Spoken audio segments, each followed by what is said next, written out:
Derivatives trading involves substantial risk of loss and is not suitable for all investors. Past performance is not necessarily indicative of future results. So stressful when the world's on fire. Good God. I can't look at this, guys.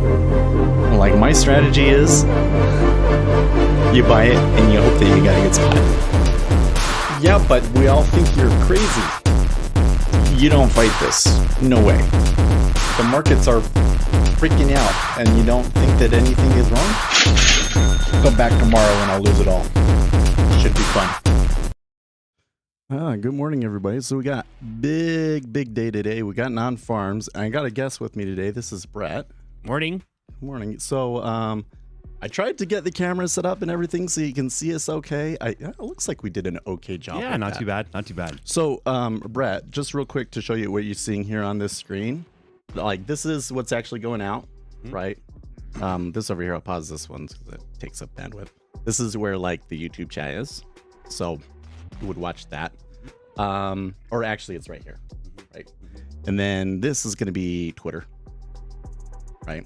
Gotcha. And I have a news squawk over here as well. We'll be watching that a little bit, right? Got it.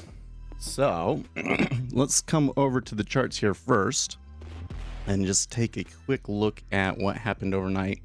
Probably not too much big happening. Well, actually, that's interesting. Okay, so in the 30-year bonds, 10-year bonds, we're getting a little bit of down movement. Yesterday things flattened considerably. So this bottom data series here is like the yield curve. Down is flatter. So we flattened like considerably yesterday, and it looks like we're getting some more movement on the longer end of the curve here. S&P 500 still stuck in this awful range. All the equity traders have been complaining about how hard the trading is lately. Oil here, oil's still kind of ranging after that little bit of downside. I'm interested to see if they ever come back down to this 70, because the Biden administration was talking about 70, like what they wanted to buy there. Gold and silver off their highs, but not too bad. And copper kind of headed to the downside here this morning. And we'll come over here. Cryptocurrencies kind of fading to the downside a little bit, and the dollar looking strong back above 105. Man, I tell you what, if anything has like taken me by surprise over the last year, it's that dollar. So it's because at the beginning of the year, like in 2021, everybody was short the dollar. And then all of a sudden it was over 100. We're like, what? Oh my gosh, that's so crazy. Okay, so first thing, this news event. So what we got coming up here today is non-farms payrolls. So we're going to get the headline number is, which one is it? This U.S. non-farms payroll estimate is 200,000. If we get anything above the previous reading of 263, like, the market is going to throw a complete fit. Like S&P down 2 to 4% sort of a thing. So that's going to be net. So that's, and we're worried because we think it's going to be high. I think it's going to be high. If we get below 200, then the market could actually rally, unless it's like too low. Like if it's like below 100, 150, that might also be bad. So kind of a you lose both ways kinds of situation, right? So that's what we're looking at. I'm gonna turn, so I have like so much data up here. I'm actually going to disconnect my charts here so that I'm only getting data on my depth and sales windows, because this event is just gonna be so insane that, yeah, I don't know if my machine can handle it all. At least like, even though we have a really nice connection with the fiber optic and everything, I don't know if I can pull in that much data for all of these instruments. So we're just going to have these ones over here. Got it. By the way, good morning, Octavius and J Trader. That's a new name, so welcome to the stream. Okay, so then the next thing that you need to know to be able to follow what's going on is what you're seeing on these depth and sell windows. Actually, I have a little bit of, oh, what is it?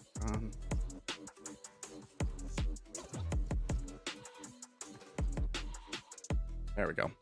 I have a little crosshair. So each one of these windows is a different instrument. And then, so what you're going to see, these ones are micros. These ones are for us little small people. Trades. I'll probably like the star of the show is the 10-year bond right here. That's price seconds. So this one will Q5. Blue column is like, right, then it would put me in line at the back of this star. And then if I wanted to buy like market, oops, windowless. That you're going to a printer or something like that, Yeah. or a projector rather. Yeah.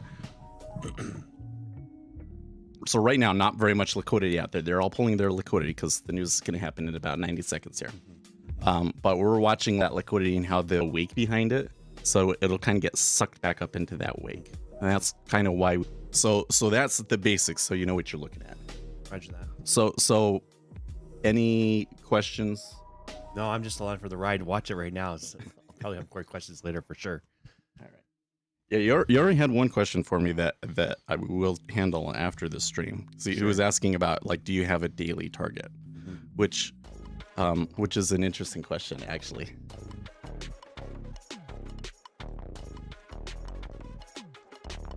Well, you say it's cutting in and out like the stream or the audio? Well, we got 10 seconds, so we can't worry about it at the moment. Let's see how this goes. Bad. And the unemployment rate decreased. That's very interesting. That's very interesting. They like that. Okay, so unemployment rate 4, though the expectation at like trading on, I think what happened there.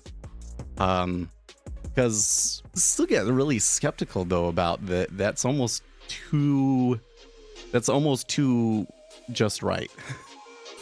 Let me turn him down a little bit. And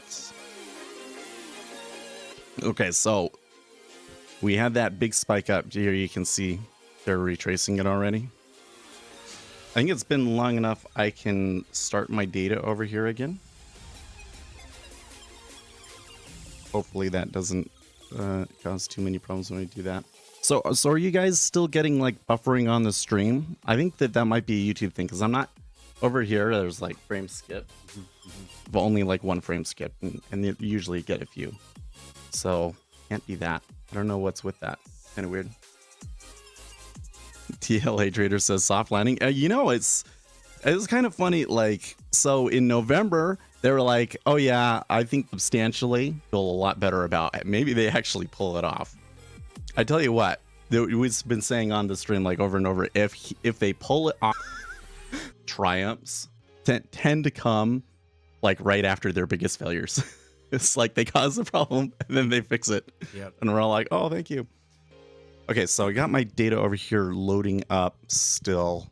There was a pretty massive spike on the initial news, but they are retracing it awfully quickly. So I don't know if we'll actually even have a trade, to be honest with you. So before we came in here, you asked, like, because you knew somebody that was, were they doing Forex or were they doing? I can't remember. He said he just was playing on foreign, and that was his goal. We typically get to. Anyways, on these micros, the less in a day, the better, generally. And I can say, oh, this is just going to trend all day and take a trade and just let it trend. What they're going to give me.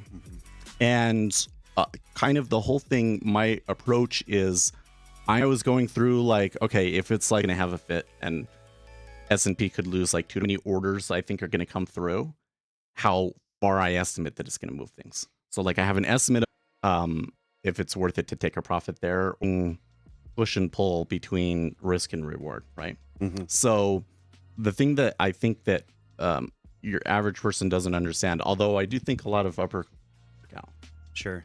So like think about if you have a small business and you put all your time, you work really, really hard, small business more likely to work, to turn out, right? Well, there's a pretty good chance I'm going to take a profit if it if I get, usually you're going to win target that's like leaving a lot on the table. Sure. And Sure. when you have a bad day, if you're bad, well, if I make $100, I'll quit. And if I lose $1,000 or they don't even have I'll quit when I'm losing. Yeah. And then they lose $1,000 and they're down like 20% on the account or whatever. And they're like, so management side of things, right? So a lot of people, there's absolutely no edge to what they're doing, and they're just taking a per day basis. Whereas what I'm trying to do is, I thought that the number was going to be a little high. It was above consensus. It wasn't nearly as high as we were worried about. Sure. Right. And that's where our edge comes in, is take like equal risk reward. And I do win really, really big. Mm-hmm. Right. Like I said, like those $50 to $100. So that's why like I don't have a set. But the other thing, Yep. I'm trying to think of change it. So if I come over here and I do it on our side, I mean, it's kind of weird. I'm sorry, guys, about the bar. I don't got anything. No, I'll just check our system resources here real quick. You're gonna ask a question. I saw it was on the. I'm following you that the risk reward mechanism that you're looking at, that is like how you measure the success of the day, is like, okay, cool, I'm playing within this kind of these framework. That makes a lot of sense. Yeah. So another thing is that on a move like today, like there's no way I want to have a position on before that news. Mm-hmm. And even after that news, it can be so wild and volatile that it will easily exceed what I would like to make or lose on an individual trade. Mm-hmm. So I just don't trade it. There are some moves that I just say, that's too big for me. Yep. Don't mess with it. We are running a little hot, but it's all kind of within normal parameters. I don't know. I don't see anything that would suggest why we'd be. Well, there was some skipped frames over here though. Some of that might have been because we were loading the data on NinjaTrader. That takes a little bit of system resources. So now we can kind of see how everything moved. Let's kind of come back over here and take the inventory of what we got. So all of the treasuries were falling into this. You can see that spread down at the bottom moved up like big time. So not only did the treasuries move up, but we steepened, which is interesting. Same. So that's the same all across the board. And then here we got the S&P. So it doesn't look like it broke the, oh no, we did. We went way up, man. That was a huge spike. That is a huge spike. You have to do. Is it probably perhaps because of the unemployment numbers and be like, hey, it wasn't as worse as we thought? Oh yeah. No, that unemployment number not being, super bad, the market definitely liked that. It looks like, well, here I have to zoom out a little bit, yeah. So we're not like above yesterday's highs, but we did recover a lot of the downside that we had from yesterday. Then, oops, gonna come out of the zoom there. So that zoom thing is new and still is kind of a little wonky. Then on my dollar here, it's kind of covered up by us today, because I kind of, Yep, just you. yeah, normally I have just me, and so I make that's part of the screen smaller. But you can see the dollar came back quite a bit here. I'd be more interested once they get below 104.75, but that's looking pretty good. I'm wondering here if this has legs or not.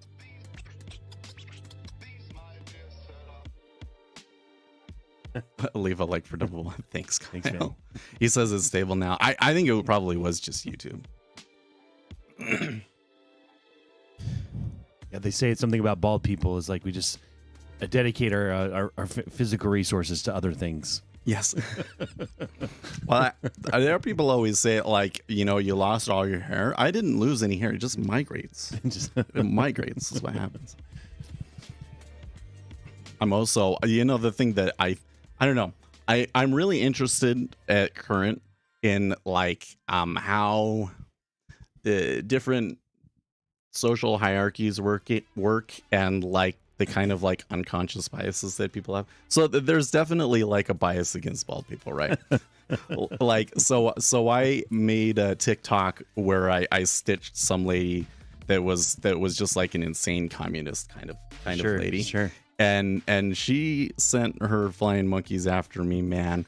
And so it didn't last for very long, but it was like a day of just like all of these hate comments on that video, and they all made fun of me for being bald. And I'm like, you might be insecure about how you look, but I don't give a crap because I don't have to, you know.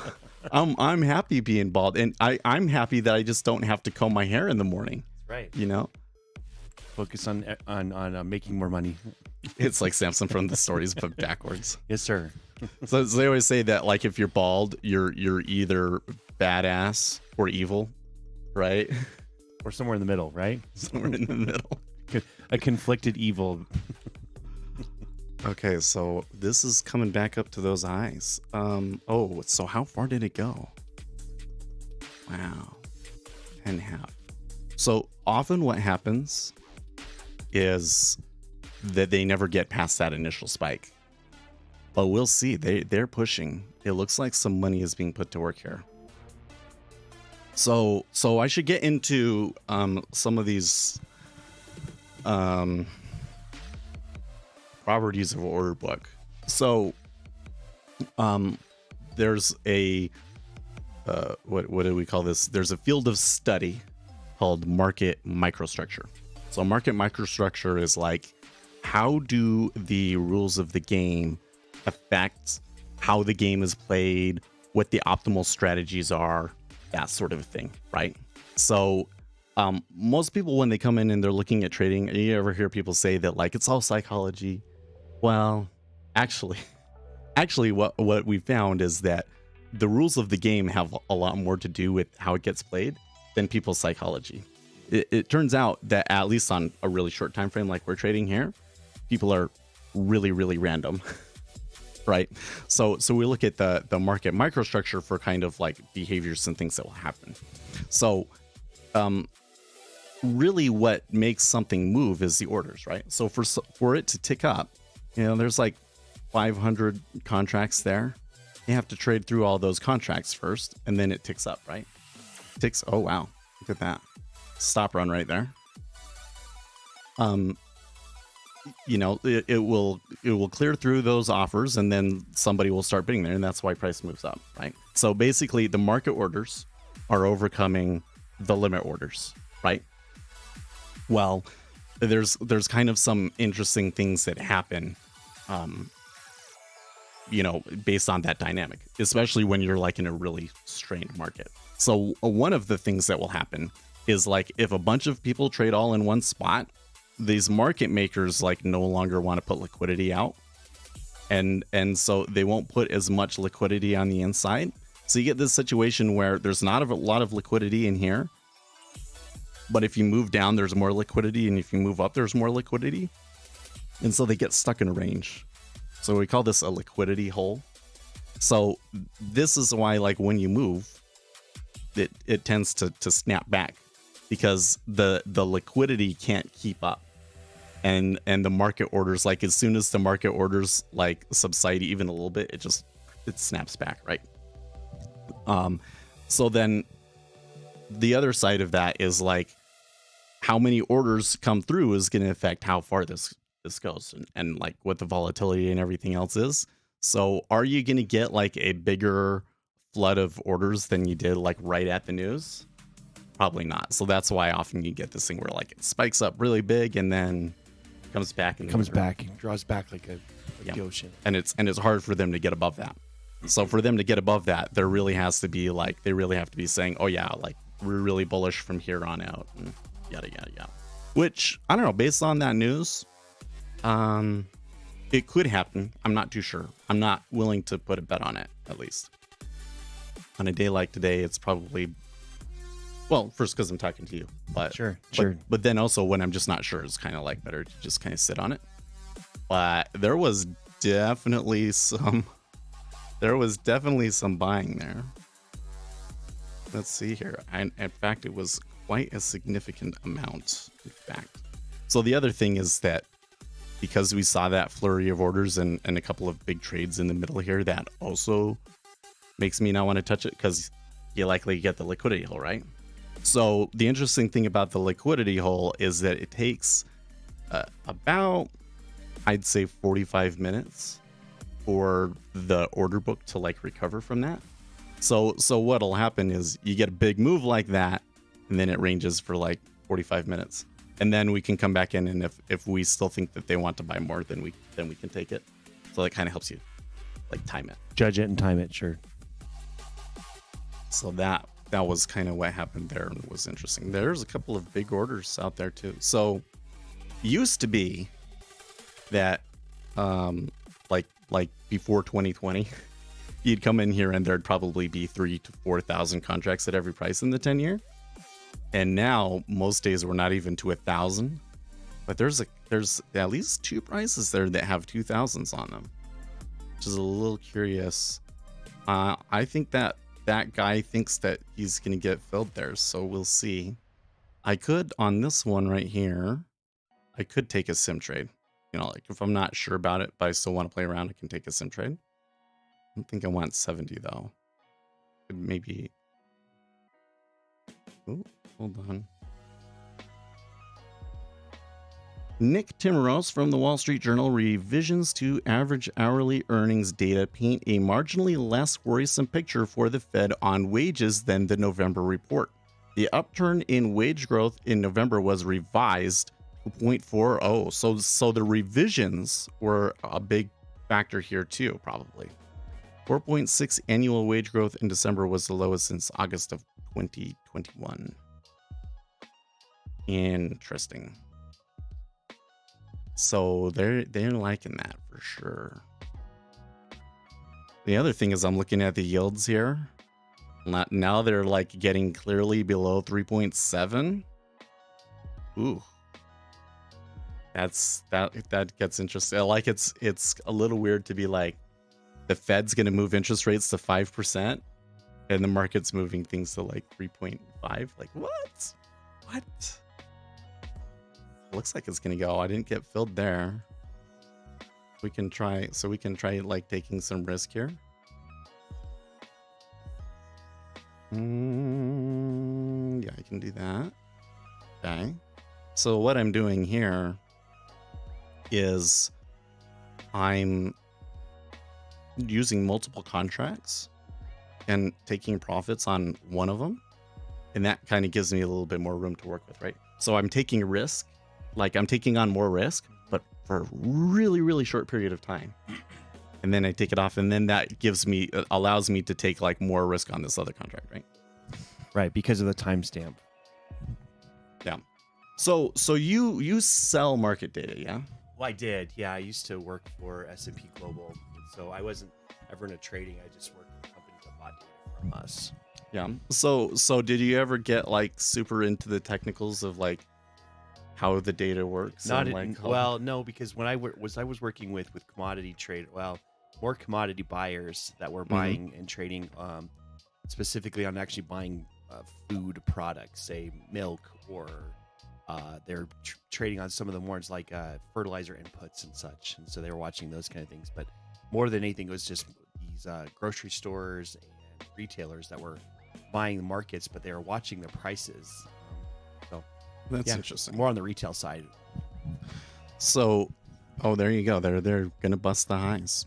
So, one of the things that gets really interesting with like the technical programming side with the data is you get 2 data feeds. So there's like the market orders that are coming in, matches, right? And the matches will tell you that people in the queue here, they got filled. Doesn't tell you the market order side, which is the side we're all interested in. They tell you the limit order side, which is kind of like, why do they do that and make you reconstruct it? Maybe there's a reason. There's something there. Yeah, maybe there's something valuable about it.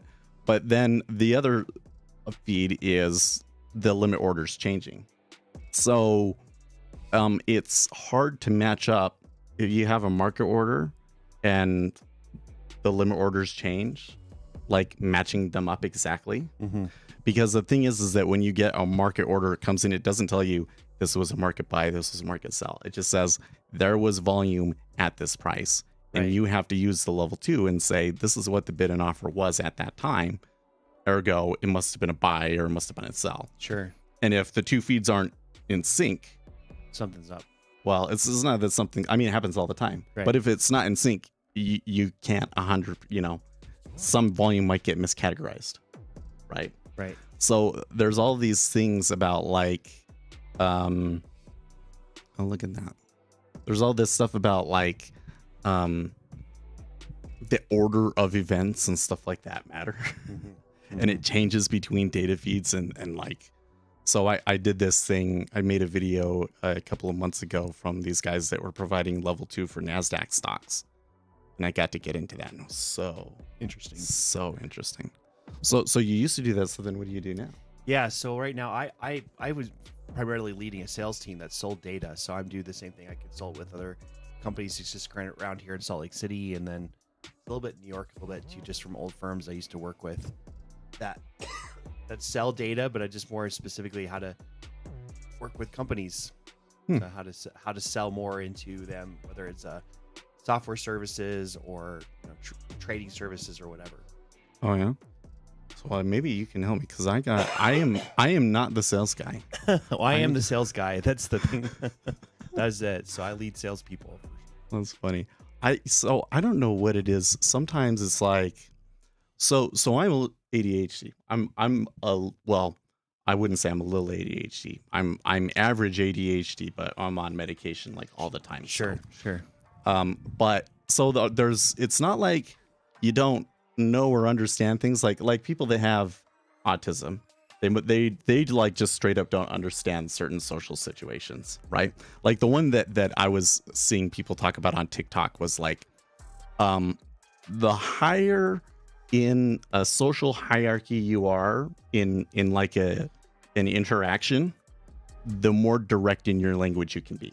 Like if you're the CEO, you can be like, You can say whatever you want. you can say whatever you want, right? But if you're the peon, you kind of have to like, temper it and give gentle things about what you think to see what they think first before you can like be more overt about it, Sure.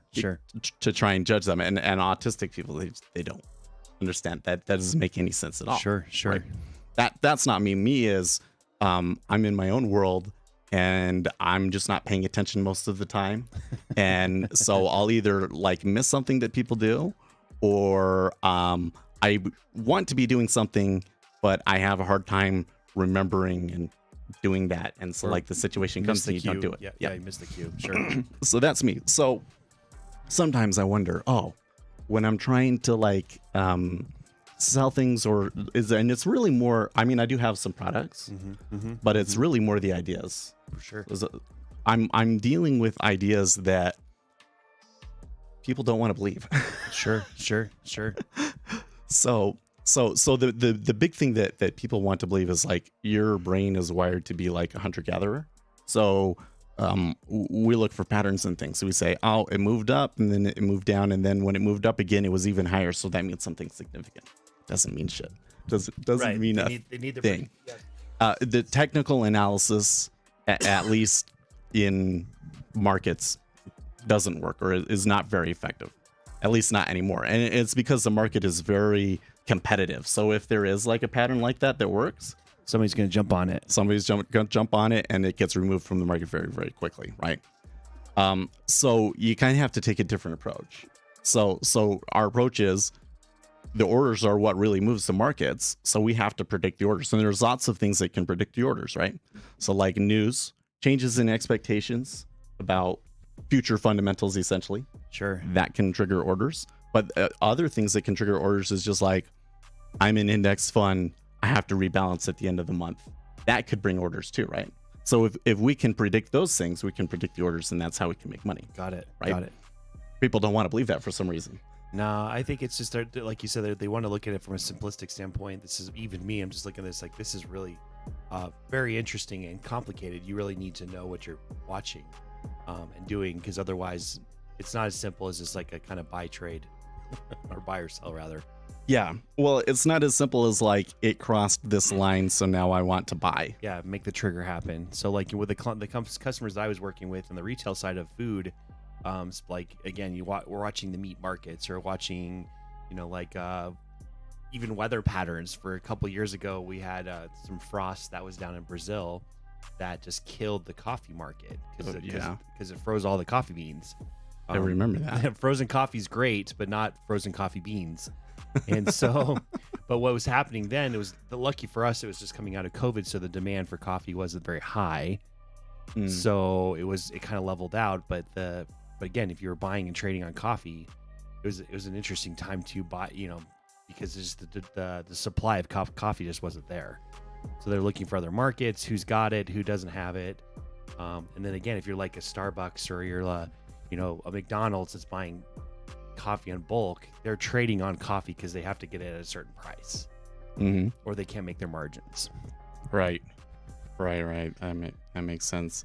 Yeah, it's the thing that I think is funny about it is like it's super, super complicated, but when you're coming in and you're doing it every day, it kind of like simplifies. Yeah, it does. Well, and that was what our customers were looking for, that we are working for with is like, we're in it every day. We watch it every day. So if you want to give us a call and say, what's the trend today? We could tell you what it is. But if you're just going to jump in, we had a customer that ended up canceling some of our services just for the same reason. He's like, listen, you guys were like mostly wrong. I'm like, well, how often were you watching us? We're mostly right. It's just the days that you picked it up or we were off or whatever. Yeah. So.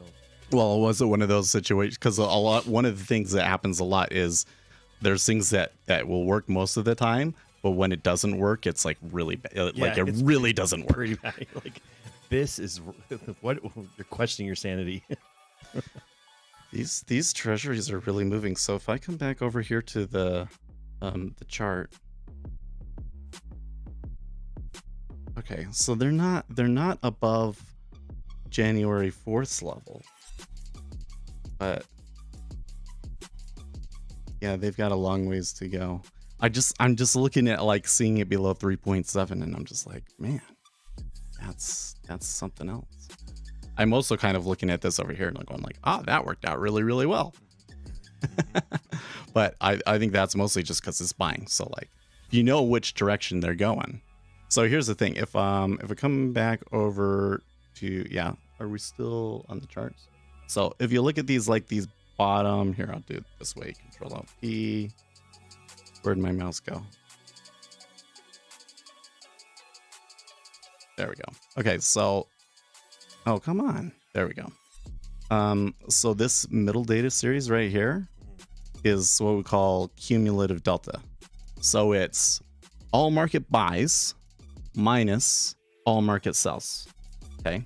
So one of the empirically proven tendencies of order flow is that there is strong autocorrelation in whether it's a buy or a sell order. We call it order signs, right?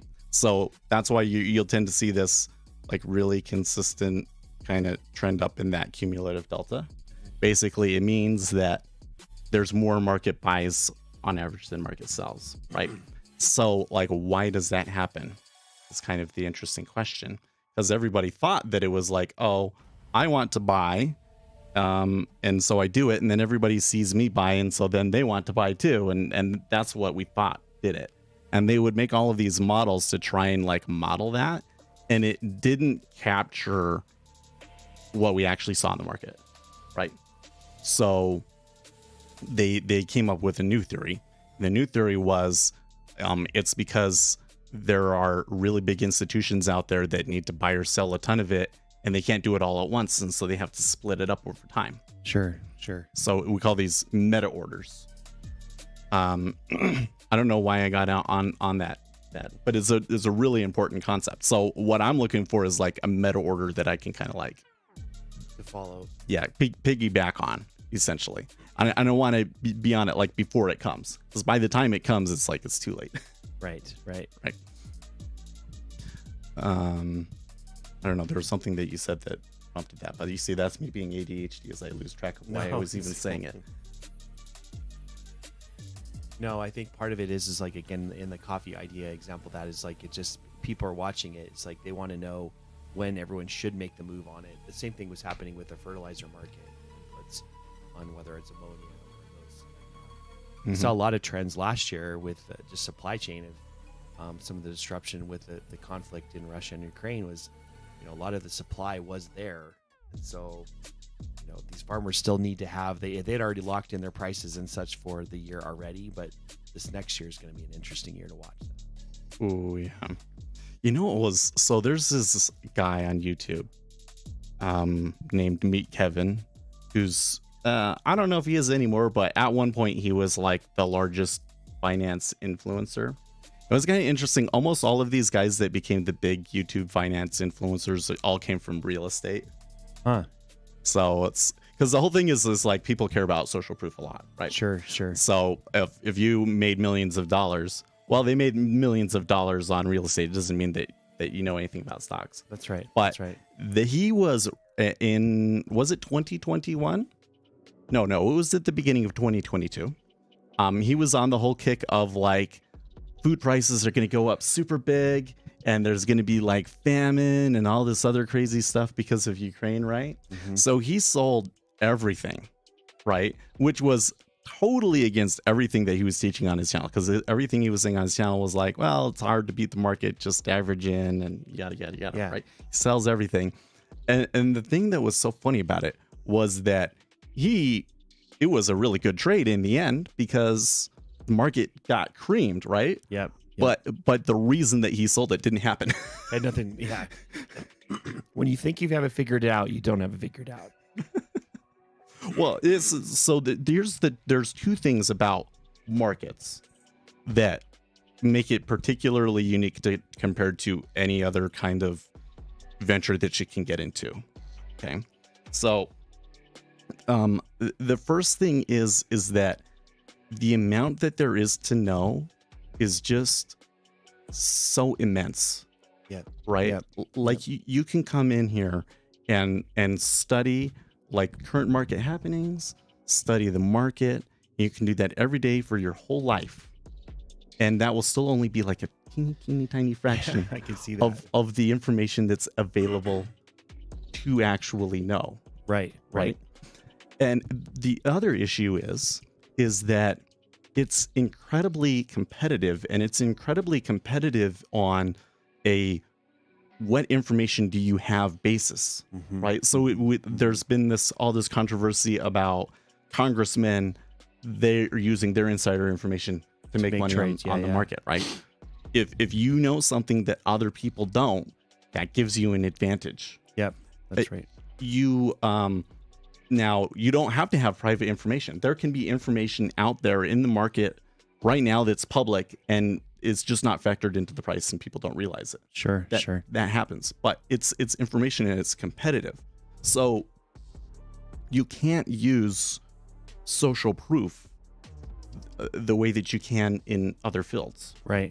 Because we're social learners. So our the way that we learn is we say, okay, I want to do this thing. Oh, here's this guy. He was doing really, really well with it. So I'm going to follow and do what he did. Yeah. Right. That's right. And then if you do that, then you're going to be using ideas that have already been factored into the market and there's people competing with you for them. And so it doesn't work. Yeah. It's because everyone has, everyone has their own crystal ball. And you're like, I'm not looking into the same thing they are. And they may be flinching before, or their tolerance for risk is different or whatever. Well, there's that too, because there's so much information. There's so many different ways that you can do it and be successful with That's it, right. That's right. But so because I was saying this because you're saying, if you think you have it figured out, maybe you don't.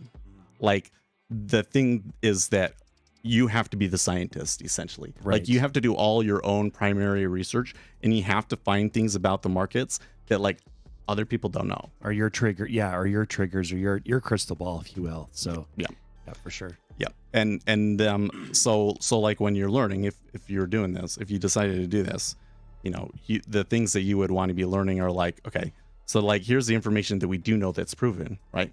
But you would want to be able to get yourself to, I know enough about this that when I go and I read a study at a university, about this particular, like I understand what they're talking about, because they're like, math, it's really complicated, they're really confusing, it's hard, right?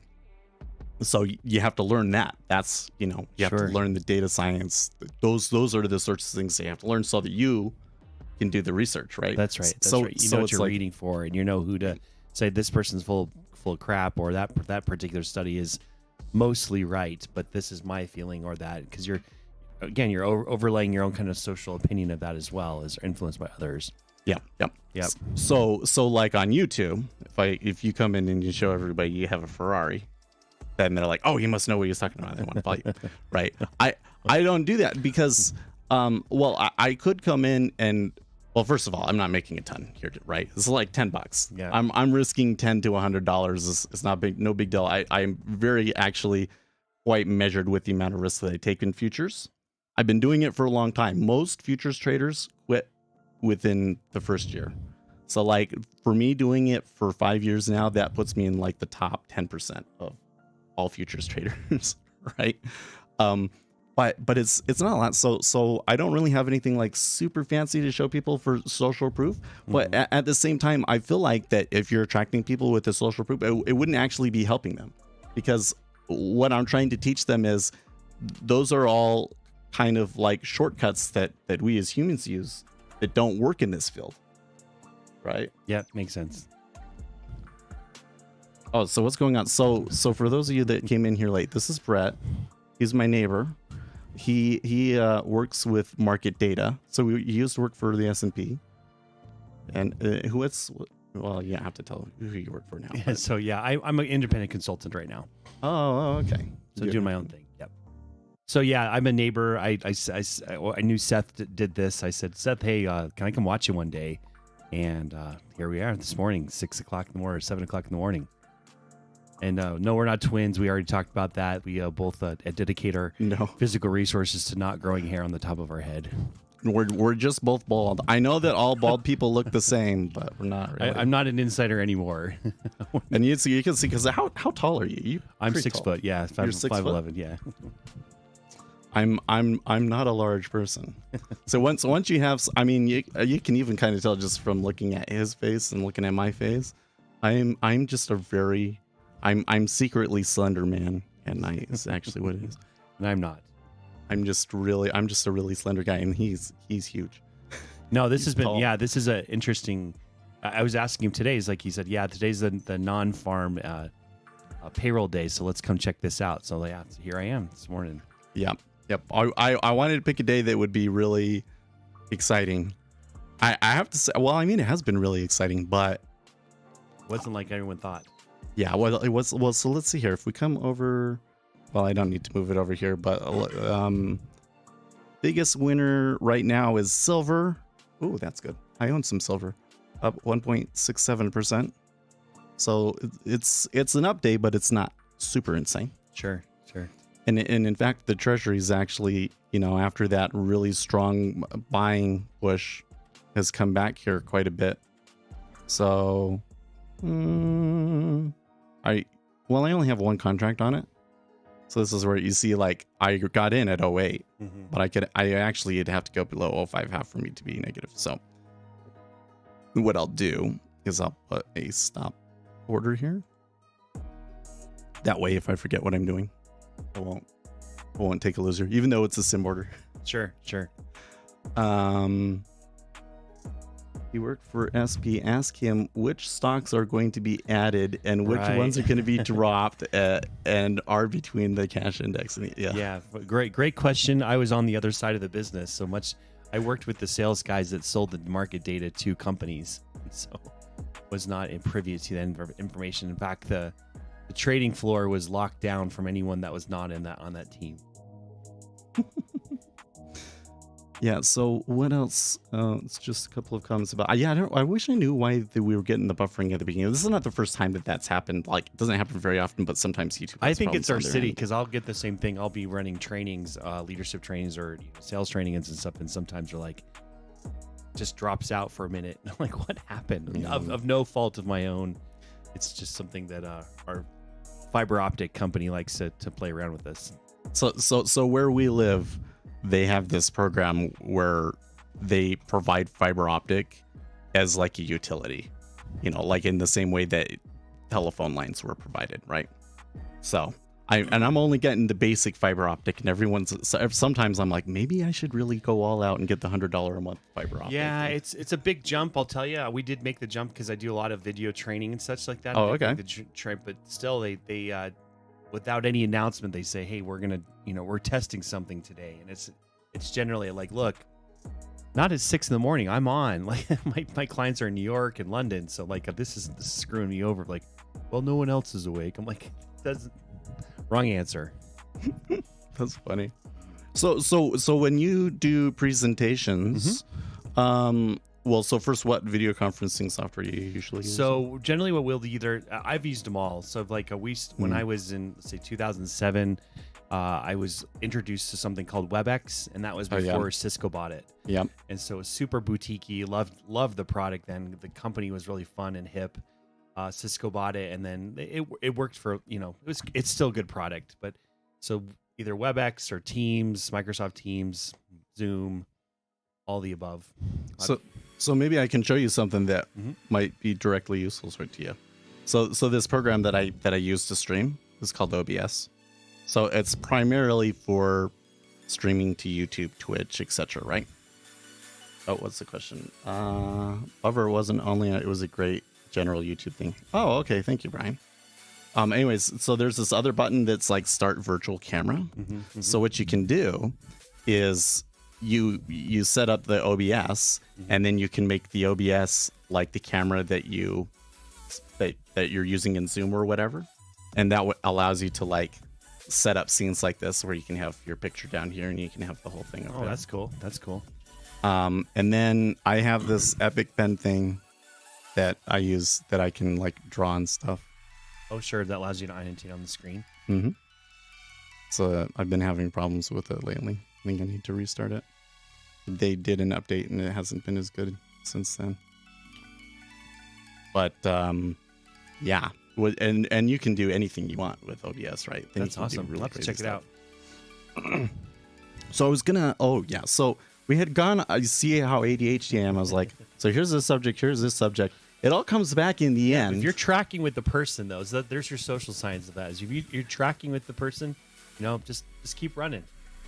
Yeah. Well, see, I do a lot better when it's like one person than it is a group. When it's a group, I often get overwhelmed. So let me show you. So I do have some services that I do on the channel. First of all, the DOM that we're using right here. I absolutely love this thing. I've been using it for years. It's called Jigsaw Day Trader, and I have an affiliate link in the video description. So if they use the affiliate link, I think they get like $30 off, and the channel gets a commission. Cool. So I really, really love that. There's also this New Squawk that I use. We also have affiliate links for the New Squawk. I tell you, this is the one that I like. It drives me crazy the most. Is like, guys, if you are day trading every day, you should very, very seriously consider getting a New Squawk. And Financial Juice is like the cheapest one you can get, $100 a month. Sure. I think it's so worth it. And I have an affiliate link in it. Not as many people use that affiliate link as I would have thought. So that's why I kind of like, I was like, guys, this is like probably the most useful thing that I have. Take advantage of it. Oh well, whatever. And then the other thing is I have like an indicator package that I wrote. So like was a lot of things that I knew from when I was working at Goldman that like these mattered and I wanted to watch. And I didn't have them. They didn't come with the platform. So I made them. So I made them myself. So the big one is this dollar index right here. This right here.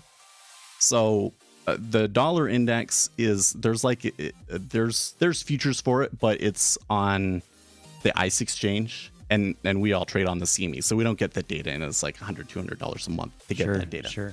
So what I do instead is there's FX futures on the CME. And I calculate the dollar index myself from those FX futures.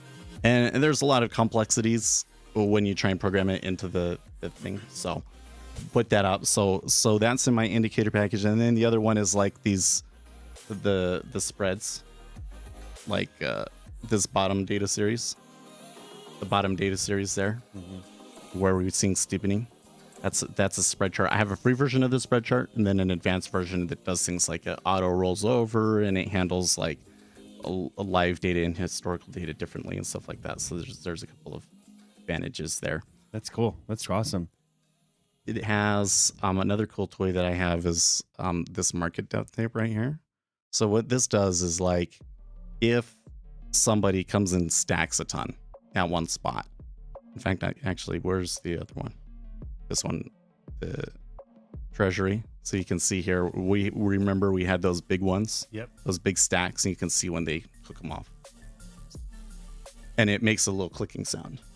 Oh. That I can hear. So it's really, really useful in that sense. So that's another thing that comes with it. There's also a bunch of like little order flow tools and stuff.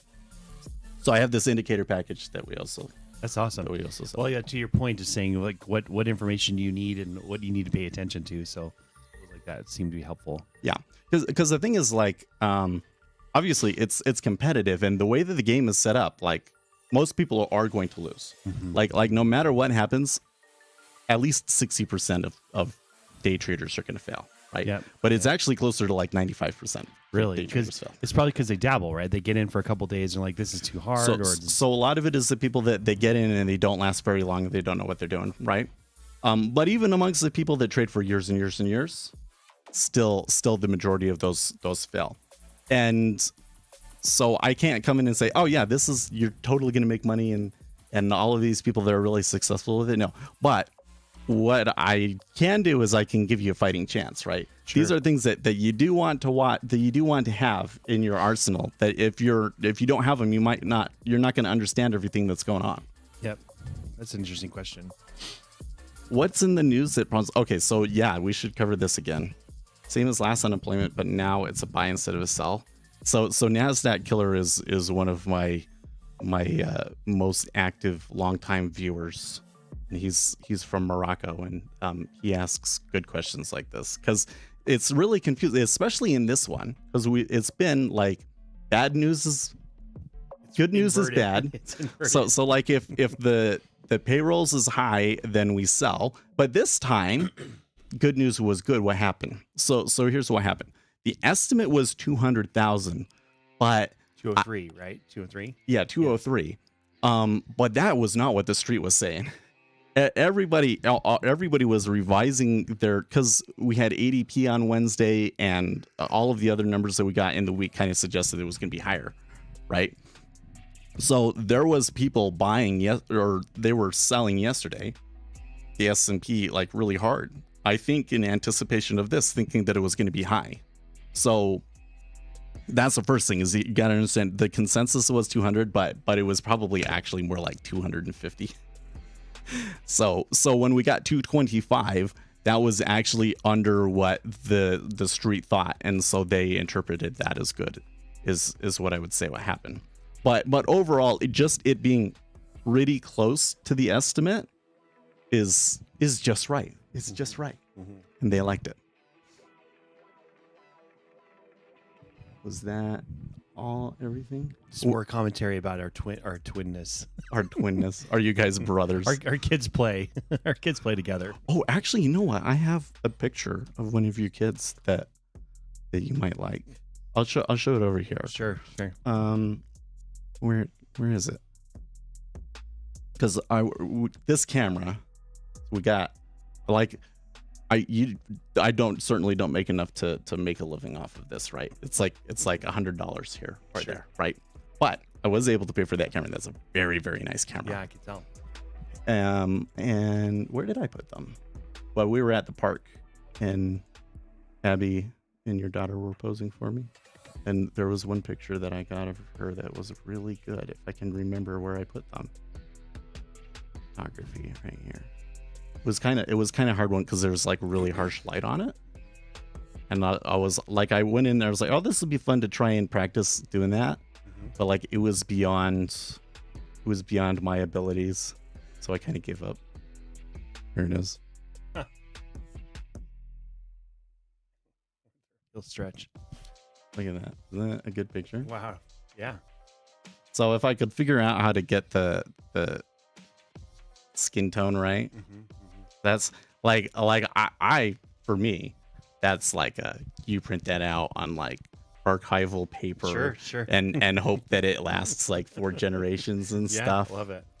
But I think I have to have maybe my dad might have some ideas about Play in Lightroom a little bit. Yeah, it was beyond my abilities. But I thought it was a good picture. Mm-hmm. That's fun. His kids all have really bright blonde hair. That doesn't help with the contrast. Definitely not. They're not sunburned right now because it's winter.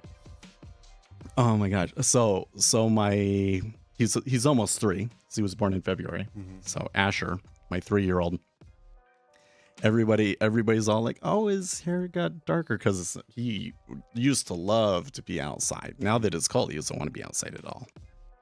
But man, when it's kind of like sandy brown, and when the sun bleaches the hair, it looks so different. Mm-hmm. It's cool. Mm-hmm. When I first opened the stream, I thought there's 2 different cameras combined to do. Oh yeah, it does kind of look like that, right? Like here. Well, and not only that, but like that right where the I don't even remember what we call this thing, the cabinet there, the brown cabinet. Mm-hmm. That's like just outside of their view usually. Sure. I'm hanging out here. Yeah.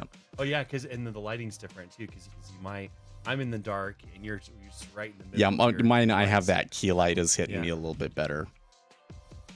It's interesting. So I don't know what the deal is, because normally my little my electronic sign is not going today. I'm just realizing. I wonder if I'm gonna take a look at that. That's weird. I built that. There's this I think the website is called Adafruit, and you can like buy these little electronic projects to put together, and it's all like done for you. So all you have to do is solder it, and I made that from one of those. It was super fun. That's cool. But it's not going today.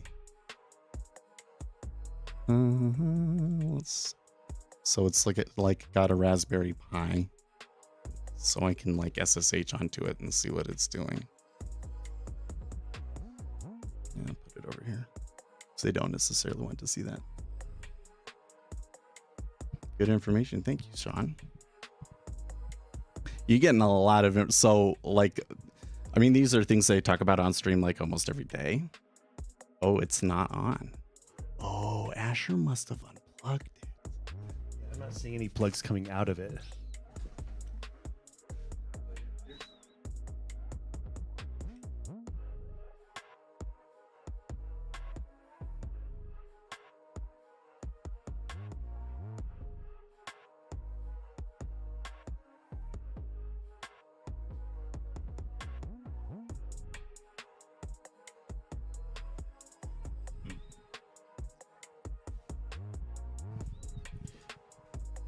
Contributing to the problem with the buffering earlier. It must the Pi must have just crashed or died or something. So I'll have to take it off of the wall and reset it, I guess, by hand later. So he's looking at these pictures. See, there's Asher with this when his hair is lighter hair. Oh, that's good. He's an interesting kid. All of them are, and they're never the same. Yeah. So I'm ADHD. I think that he's ADHD. So like, for instance, we have that little jumper thing. You know, you put the baby in it and they can bounce before they walk, and it's got like these little things that hang from it that they can try and grab, right? Mm-hmm. So Ethan, he's in that right now, and he goes right for it. He grabs for it. Asher never did that, and I would like try and get him to do it, and he wouldn't do it. Yeah. So and there's been things like you can go and like literally yell at the top of your lungs behind him, and he won't react. He won't react at all. So at first we thought maybe he's deaf, but he's definitely not deaf. So he can hear. Selective hearing. He just doesn't react. Yeah. So he's probably ADHD autistic of some form. Mm-hmm. And he's 3 and he doesn't talk yet. So we're in this limbo zone where it's like, okay, we know that he has some sort of disability, but there's no way to know how bad it actually is. Sure. Like he could be like How high function it is, or low. yeah, how high functioning it is. Like will he have to live with us for the rest of his life, or is he like me? Because apparently I was a late speaker too. And as a parent, it is very. You never know, because it's like opening a secret box. You're like, okay, what is this kid going to bring? Yeah, I mean, I guess he's fun either way. So even if I did have to take care of him for the rest of his life, it would still be fun, and Sure. I wouldn't be like pained by it or anything like that. But it's still just it makes you so nervous. You know what I mean? Right. Yeah. Totally do that. But maybe he's high functioning, and I can train him to be the next Michael Burry. That's There you what go. I keep There you telling go. him. There you go. So let's see. So we did stop out there. Yeah. Where did we? Okay, so 06. Oh, so it's just right at where our stop was. Mm-hmm. Interesting. Yeah, if I had been like paying attention a little bit better and like more keyed into it, I might have been able to get out there at the top. What I'm usually looking for is like that liquidity hole.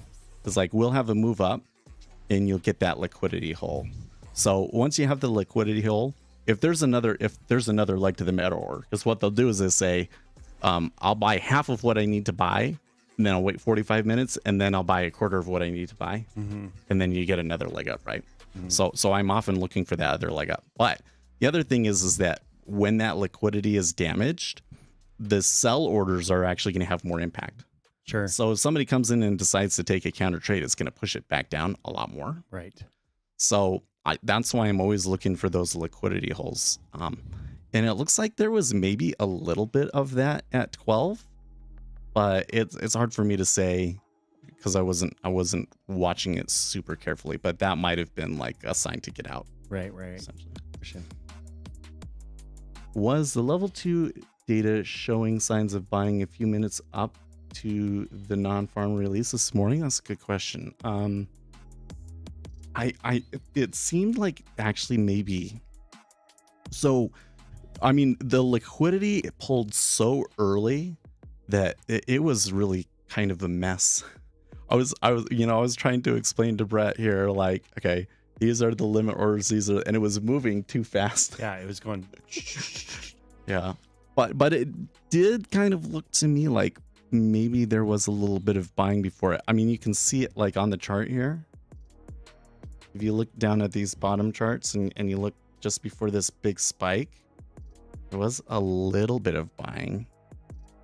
So maybe, I don't know. So I try to avoid the conspiracy theory sort of stuff. It's an interesting, I am like so adamantly anti-conspiracy theory, but I really like reading about them. Yeah. Well, there's the sayings like you believe in no conspiracy theories, like you believe that everyone's honest all the time. No, it's not true. You seen that comic where he's like, the government has all the people over, and I just have my one kid, and I lie to him all the time. Yeah, that's right. So funny. So the conspiracy theory is that the Bureau of Labor Statistics has been cooking the numbers. So one of the things that's interesting in particular is this report that we just had. There's actually two major components to it. There's the payrolls report and there's the household survey. So the payroll report is payroll processing companies report to the government how many new payrolls Jobs. they're paying. Yep. Right. And that's where that headline number, like 203 or 223 that we got, that's the payrolls number. The private survey is the one where we get like the unemployment rate. And that's where they call people up and they say, are you employed? Do you wish that you were employed? And that's how they determine what the labor participation rate is and all these sorts of things. So for the last like 9 to 10 months, there's kind of been a divergence in those. The payrolls continue to show that we're adding jobs, and the household survey shows things just going flat. Sure. And then in December, the Philly Fed also put a report out that basically said the same thing, that There's a disparity between the two. Sure. and not only just a disparity, but like a million jobs, which is like 200,000 a month. A million overall is pretty significant, and so everybody is on this kick where it's like, well, is this number inaccurate either because they're cooking the number or there's just some oddity about it caused by the pandemic? Sure. And so the Federal Reserve is actually flying with bad instruments, like it's giving them a bad signal. Comment there is saying, the conspiracy truths that turns into true 6 months later. Yeah. Perhaps. So Zero Hedge in particular is such an interesting website because I don't like a lot of the political stuff that they do put out. So I mean, we're in Utah. I'm conservative, but sometimes they're a little bit too a little over bit the out edge there. for me, Yeah. And but you have to read them because they will post like the analyst reports. They'll post like information about this is what JP Morgan and this is what the Goldman and like flow analysis too. So like, this is how much buying we expect to come in from this type of fund, and that's stuff you can trade off of that stuff, right? Right. So you want to read Zero Hedge, and you just have to learn how to deal with like all of the other stuff that they put out. So they've been hitting on this one really hard, this disparity. The disparity between the two. And they were pushing the theory that they were cooking the numbers for the election year, and that once the election was done, that we would see the real numbers and it would be really bad. And what has happened is we continue to get numbers that are just like right on what we I say need them to give be. it a couple more months. I'm going to bite on the conspiracy theory for a second. Give it a couple more months. We'll see, because Could be. We're still through the new year. Nobody wants to go into the holidays with a bad attitude or Yeah. Well, so that's doom and gloom, right? one of the things that I keep seeing. I'm not sure I can recall like where I've been seeing this, but like one of the comments that I see is like, wage growth seems to have slowed down, and so like it looks like we are okay and that inflation's not going to get any worse. And I'm like, no, everybody gets their raises in February, guys. Like you got to look at the other trend that goes on to is like it's raises and bonus season that happens right now. So it's like, like when I worked with my last firm, is like we didn't get our paid bonuses out until March for that reason. So it's like you saw a little spike in March, but yeah. Give it a couple more months. It's just an interesting thing. Is like you said, it's like, where are you getting your information from? What data are you're basing it on? Who are you trusting? What are you reading? And then what, the bigger, I saw a meme yesterday on Instagram, something about like, we're all in the Matrix, right? We're all in there. Here's why. And so, Oh yeah. I'll bite on the conspiracy theory just for the sake of discussion today. I've we've been talking about the Matrix sort of thing here on this channel a bit lately because like there's been this whole thing with Andrew Tate, and if you're familiar with that, and he got arrested. So because of him, Don't make fun of Greta. Don't make fun of Greta. Oh Just man, leave her alone, man. that whole thing is so you know what is I find so wild about that one. There is active evidence of disinformation campaign around that, because the way that I say, okay, like there's a disinformation, like the hallmark that I've seen from instances when it was confirmed to be a disinformation campaign later, is a piece of false information that is like very clearly refuted and obviously false to everybody, that keeps getting repeated over and over and over and over and over again. And the one that I keep seeing with Andrew Tate is he got arrested once, and he said that it was this girl that came over for a party and that they didn't even really know and everything. And the police looked into it and said, oh yeah, it's nothing. And then they dropped the charges, right?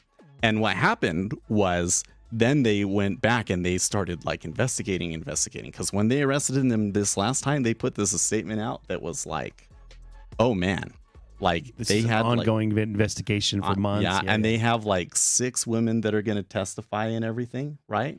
So all of these people have been posting stuff on TikTok and everything, trying to make it seem like that the second arrest was the first arrest. Yep. So that's, but I digress. Yep. The Matrix. So here's 2 things about the Matrix that we learn from market microstructure and what we know about like the proven empirical research, right?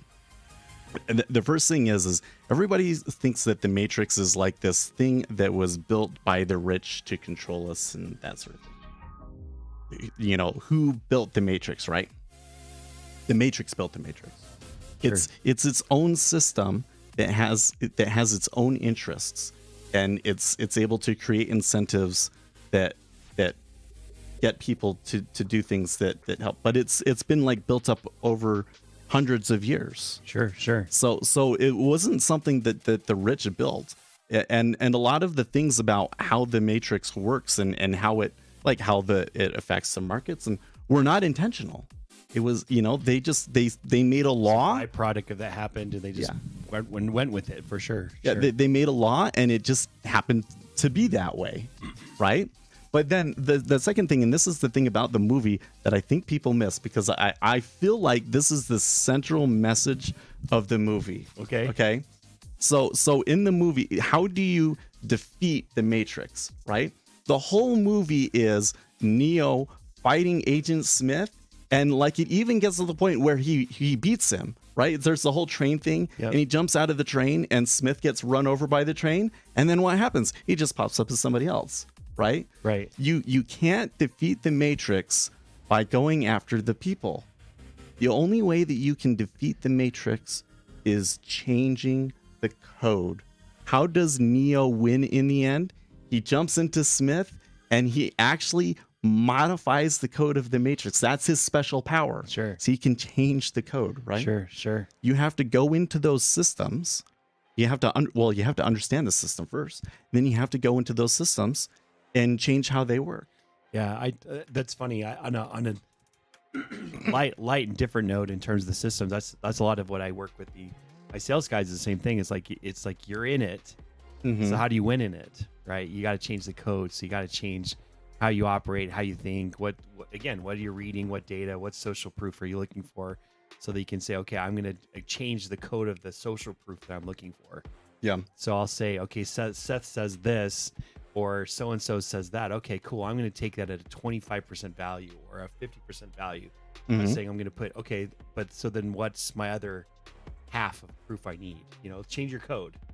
Change your mindset around how you're thinking about it. Because it's not that you can change the Matrix by just blowing it up. You just got to change your code or the way you look at it.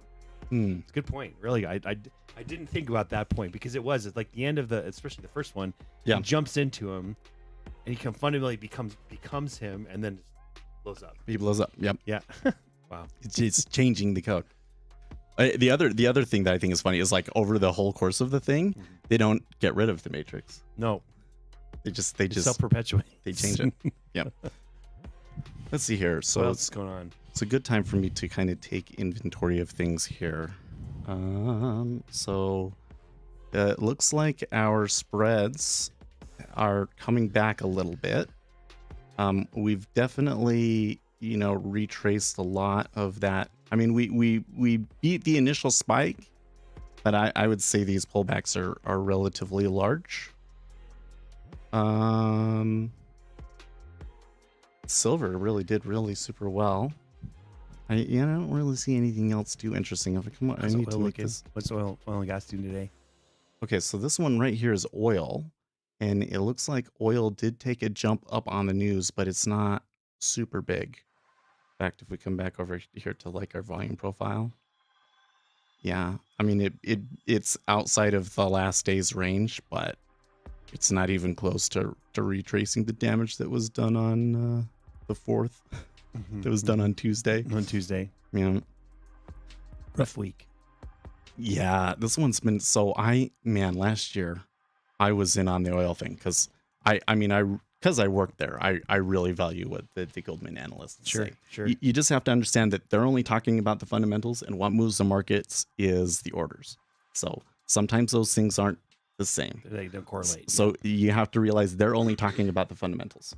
But I really like what they were saying about oil. So I was in on oil, and I was even in with options. So I made a decent profit on oil, and that kind of like my stock portfolio wasn't up on the year, but I did outperform because of that one trade.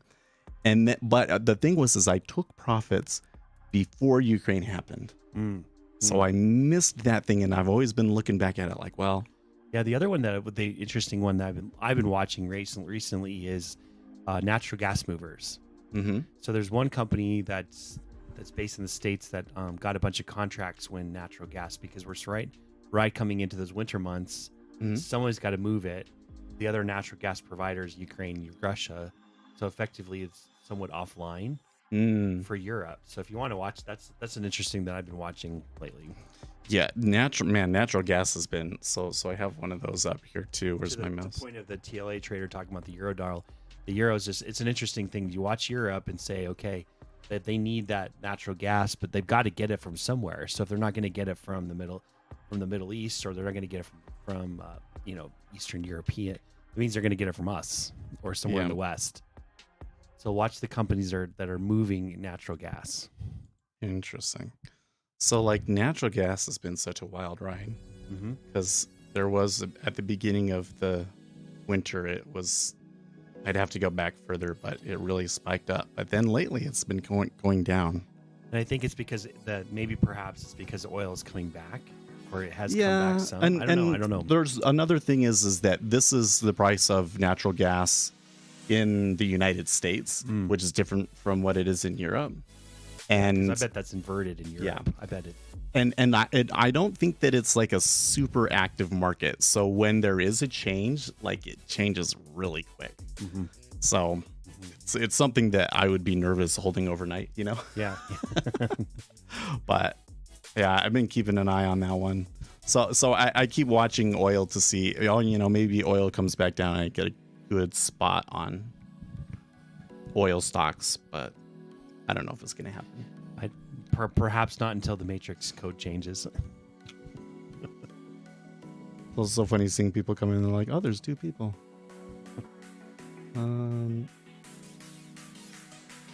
Imagine people being mad at Andrew Tate for human trafficking, but no outrage about Epstein.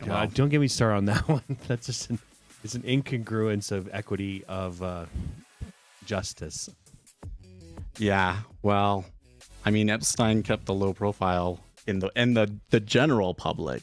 That's one thing, right? Yeah. So I'm not like a huge supporter of all of these people, because I don't like to be a supporter of people, right? It's like ideas can be right or wrong, because anytime that you start putting a person on a pedestal, they'll do something that'll disappoint you. That's right. Okay? You can hate both. I'm with Kevin on that. You can, you don't have to be a fan of either one. Yep. And also because, somebody on here might like him or not like him. And if I can avoid taking a position and you still like me, that would be. You must be a traitor. But we'll see what the market says. The thing with him though is, so like Jordan Peterson, right? He's been saying stuff and that was like anti-Trudeau, and they're coming after him now. Like they're going to take away his practice, basically. Yep. That is like, but if you're out there in the public, that's just the way that it is. Yeah, I'm with you. I'm comment around there about, as long as we're able to debate, that's my critical thing, is like, don't shut it down. Don't like listen to each other. You could even not even like, I had my son's in high school, and he's a junior in high school, so that's second to last year, 10th or 11th grade. And his English teacher, they were having the assignment was to take a controversial topic and debate it, because they were studying Salem witch trials, and there was a group that picked Andrew Tate, and she shut the project down, like before they even made the presentation. She's like, I don't want to hear any of this, and just shut it down. Oh well, yeah, because the teachers are being told that all of their boys are being infected by this Andrew Tate thing, and that's right. I don't know, like from the stuff that I see, what I see when it shows him to me on TikTok is that he has like ideas and principles about life that are mostly okay, but like his own personal life is like not incongruent with his behaviors. Yeah. So like in particular with this human trafficking thing, from the accusations that the law enforcement put out and everything, match up completely with things that he's said that he does. Right. He meets a girl, brings her over here, and uses coercion, monitors a lot, doesn't let her go out, and coerces them into making pornographic content. I think that it, under their laws, that it does qualify as human trafficking. I think right. that if it goes to trial, that he's going to get hammered. Yep. So, yeah, agree. Keep the debate going. Change the code, right? I think the other people that wanted to change the code for people's free speech. Anyway, we'll get on to political debate, but I can go on that all day for sure. But well, it's important. So, it used to be a lot when it was Trump. I tell you, Joe Biden has been so much less fun because it used to be we'd be sitting here, I'd see a tweet come out on TweetDeck, and I could trade it before the market moved, and I made some big winners off of Donald Trump. Yeah. And Joe Biden has been so boring, and people would always be like, oh, I don't want to talk about the politics, but like the thing is number one, politics move the markets. Yeah, absolutely move the markets, and number two, it's necessary to understand the world, to have the context to do things, and if you can have in as much as you can have frameworks in your own systems that are effective at helping you understand the world and so forth, like that's good. Right? So I do talk about politics actually quite a bit. And I can see that too, because look at the oil prices, look at the oil market. It's like once the moment was like quote unquote war on oil, or it tanked the market on oil, and it hasn't recovered, and we're still paying, here what, over $3 a gallon. Oh yeah, the whole thing has been crazy. But the whole thing about like shutting down debates in particular is one that greatly concerns me. That's right, because that's part of the system. That's part of the system that we have in capitalism that makes it work. And if you get rid of it, it's going to be bad. Well, then it becomes those that have that versus those that don't. Yeah, like the rich people, if you will, that say control the system, because they're the only ones that have the information. Let's see, what's he saying here? Magic Internet Money. They will host a hearing to see if he is released during the investigation or kept another 30 days.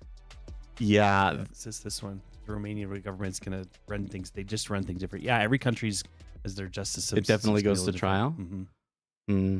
Yeah, well, there's the whole thing is like, is he a flight risk? Because he definitely has the resources to get out. And my understanding is, so there was that whole thing with Greta, and everybody saying, well, the reason that he got hit was because of Greta. I believe that one. I like that. I like the conspiracy theory. So I don't think that it makes sense. So why would the Romanian government not know if he was there or not?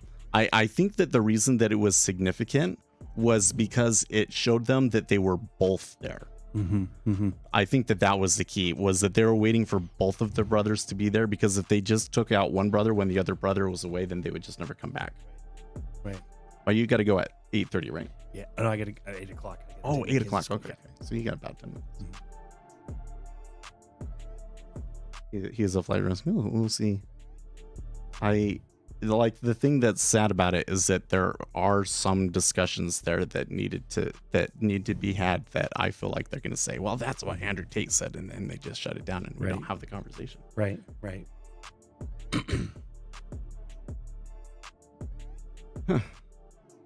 Yeah, they knew he was there. I think that's right. I think that a lot of people just wanted to make up that's like a story that's too good to check. Yeah. Clickbait. But I don't know. Well, the whole thing, I have, when there's been a lot of videos that I've watched of him that I was like, what he was saying was just super, super interesting. That I've seen some other videos of him, I was like, why does anybody give this guy the platform? I don't think you want to give. He was doing he had this Hustlers University thing, and he had a trading course, and I ran across some guys that were like trying it and everything. I'm like, well, here's all the reasons why this isn't going to work, bro. That's right.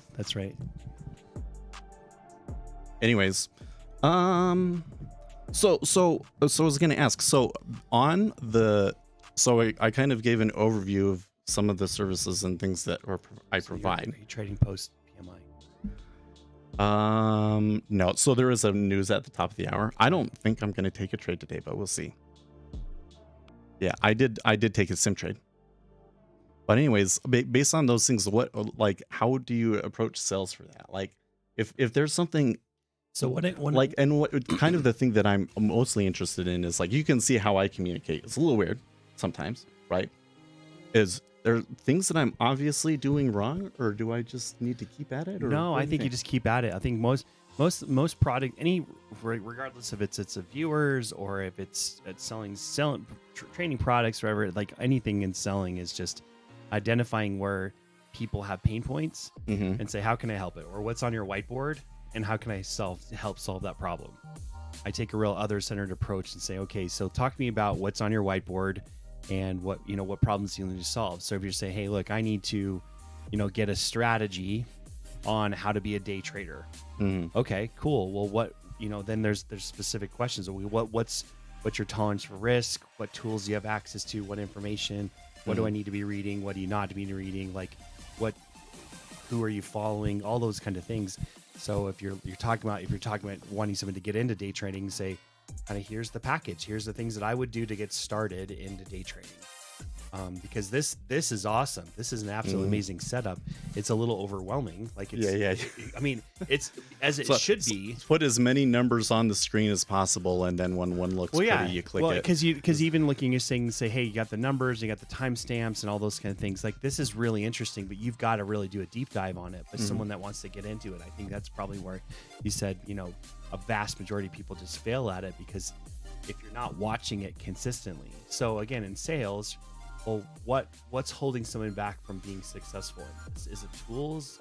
Is it looks? Is it views? Is it 3 screens? Is it Right. who access information? And that's where I keep struggling is like the reason why I believe that most people have problems with this, and this is where kind of all of these threads that I've kind of been stringing today kind of come together, is that the market is super competitive, but the orders also have a really strong impact. Like how much a stock moves based on 1,000 orders is actually way more than people realize. Well, it's like what happened with all the stock for the video game store, right? It's like Yeah. it was all about the orders. It was just moving around. Yeah. It wasn't that the company was A bunch of retail traders coming in with their money can move the stock a lot, right? Yeah. And so what it results in is a market that is very statistically efficient. If you try and do a statistical analysis of it, it's very hard to find Sure. an edge there, right? But it also results in a market that is not very informationally efficient, right? Because there could be like a price that's like, this is fundamental value, Yeah. but it's never actually going to be at that value because like somebody's going to come in and rebalance their portfolio and just create this huge move up. Yeah, some of that you don't know or you have any influence over at all. Like Right. So you can play the technical analysis game, but unless you have a master's degree or a PhD and like co-located servers, and you're probably not going to be very successful with it, right? So right. meanwhile, with informational edges, it's laying on the ground everywhere. It's just so abundant. Now, it might not be as consistent, right? Because you have to be right about what's going to happen, and then even if you're right about what's going to happen, sometimes it does weird things, and or that's the market doesn't. To your point, it's like, so what looks and what views do you have? So like when I worked for my former company, a lot of it was like the question we'd ask customers. Again, I'm working with like grocery stores that are buying, vegetables on volume or coffee on volume, and some of it they have back offices that are trading on oil prices because that's part of their portfolio. But the question we'd ask is, what view do you need to have? Like what view makes you feel more comfortable? And so like, again, let's look at what you're doing right now. This is awesome. So let's say, hey, it's what views do you think are necessary? Now, again, I'm going to say that's kind of point of view, but I would say, here's the views I would want to see for me to feel comfortable in trading these, or how do you start, or how do you get, again, what's my goal of this is like, I want to be able to make, like my buddy that I said would trade it on Make FX. $100 a day. Yeah, I want to make $100 a day. Okay, cool. Like, how do you go about doing that? So ultimately it comes down to what problems can you solve for someone else, either through technology, resource, knowledge, information. And if you can fill that gap and they're willing to listen to you, whether it's you or whomever, they're emotionally receptive to your message, then you'll get a trade, you'll get a buy. Yeah. Because if they're like, look, I'm not really open to it. So if you're like, hey, let me give you a bunch of stock advice, I'm like, I don't even know who you are. So I'm not really open. It's like when your dad came and gave you the dad lectures. You're like, I'm not here to hear, Dad. I'm like just not open to what you have to say. It is. The emotional receptivity goes down. Yeah, and you know, another thing is that you're often fighting against people's like identities, right? Because people will come in and like, I'm going to be a trader. I'm going to trade technical analysis. So now technical analysis is their identity. So they come in and tell them, well, that doesn't work. That's right. That's like an attack on them. But you're right. Like sometimes I wonder, what if I just shifted these things around so that we had this chart and my face, and I didn't show my DOMs because it's too overwhelming for people. But one of the values in the channel is like learning how to read this, and because it's kind of like you watch it and your brain like makes the connections over time. Well, right? yeah, we can chat more often. I got to scoot here in a few minutes, but like we can chat more often. I think like you're like watching your stream here, like these guys and gals that are chatting with you. It's like, what do you need to see? What views are helpful? It's probably not our ugly mugs on the screen all the time with the the brother comments or whatever. So kind of part of my issue is that a lot of this has been geared to helping the people that are already super into it, right? Yeah, the ones like that they can come in and watch this after the fact and use that to practice on, for instance. Those are people that are already into it. But the people that don't understand what that is and how do you convince them that that's what they need? And then it's like, well, there's that, and then there's the informational efficiency, and there's the correlations. Yeah, and oftentimes you get into the situation when you're running courses or wanting, in this case, is you want to do like the course of all courses, meaning like you want to do the panacea solution to this, but like in Akshay's comment, there's like, just tell me just up or down. Well, maybe that's what it is. Like, what is your customer looking for? So Seth, I just need to know when's a good time to buy. Let's see what's going on. When's a good time to buy? When's time to sell? So the ISM services PMI was 49.6 versus an expected 55, and the market is taken off that. Anyways, continue. Yeah. So then, what do you need to see? But that's a very tailored approach to that, and saying to you, what do you need to know? Like, what would be helpful? Because some of it's like, do you want? We'd ask this to our clients all the time. Do you want us to be the guy in the chair? Do you want us to be the guide on the side? Do you want us just to be the newsletter? Like, what do you need us to do? Do you want us to be over your shoulder and kind of coaching on the side? Like, how involved do you want us to be with you in, be able to coach you through this process or not? And, that's what I think that's what the market is right now the marketplace is right now is you have you can buy it all. Because if you go Google right now, day trading, you're going to get 1 billion hits. People are going to trade on it or train on it. Yeah.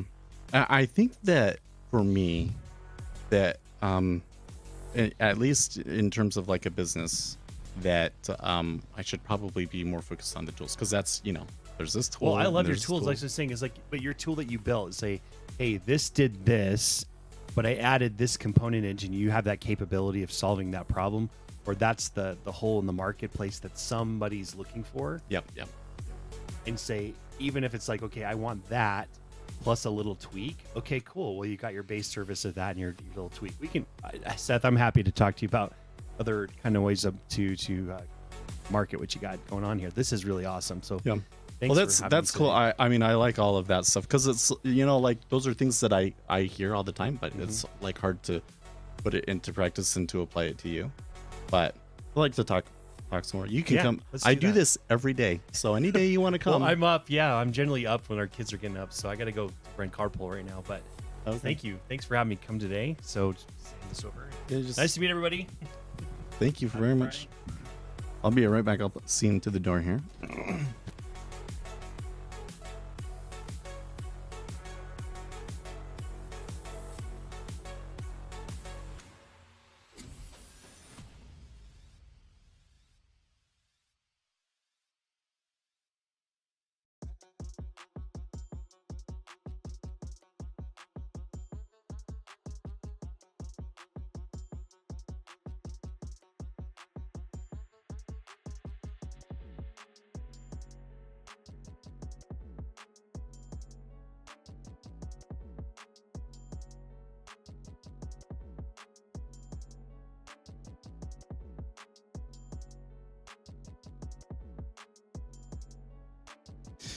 Man, this is really extending here, huh? Oh wait, did my data just die here? No, it didn't die. It's just too far away from. Man. So that was really fun having somebody on here. And it looks like you guys enjoyed that too, so that's good. Yeah, I maybe could have traded that one. I can't believe we're at 3.65 now. Like, I was being like, oh, 3.7 is like a lot. I think this might have a really steep pullback, but so while this is going here, I'm gonna kind of like shift my workspace around here a little bit. So let's see here. We'll turn this other microphone off and move that out of the way.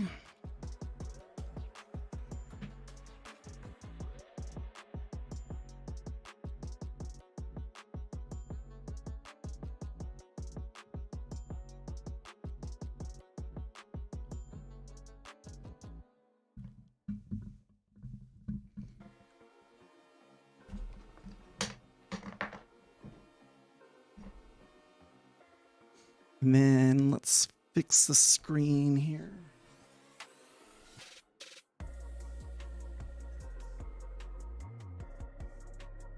Oh, you started paper trading? That's good. That's good. Don't, you know what? Can I rant about something? There's a lot of people that will tell you don't paper trade. I mean, paper trading can give you bad habits because it'll get you to come in and take like really big risks that you can't take on your live account. But if you take it seriously, it's really valuable. And don't let people shame you out of doing it, because you're saving money from doing that. It takes most people years and years until they're consistently profitable. So don't come in and just be like, oh, I had a profitable month, now I can go live, right? Trade at sim for a while. Make sure you know what you're doing before you really get into it. Okay, now let's move the camera.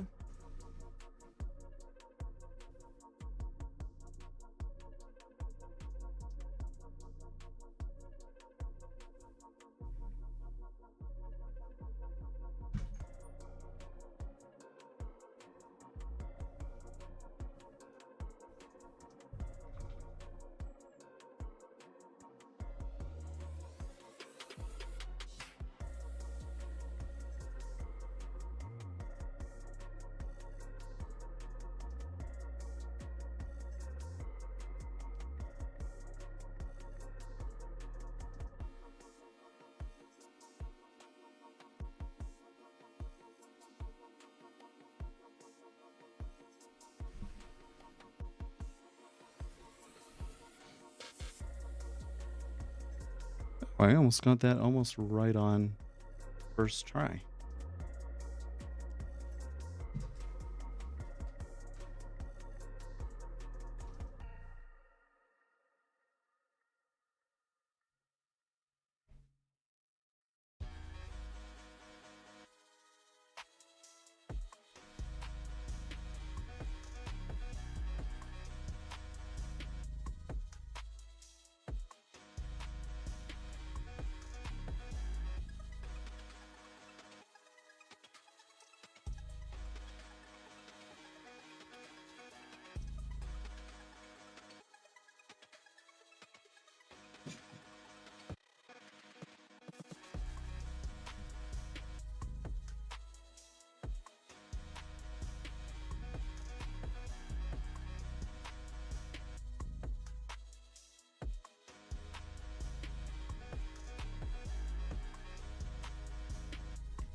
Okay, how's that?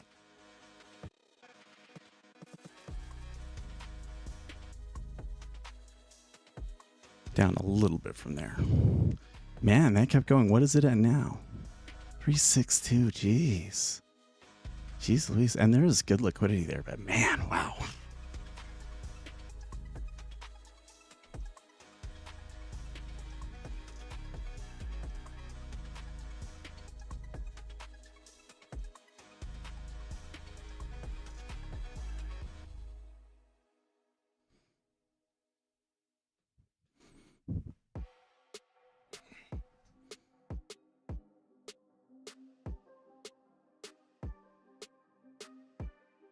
There we go.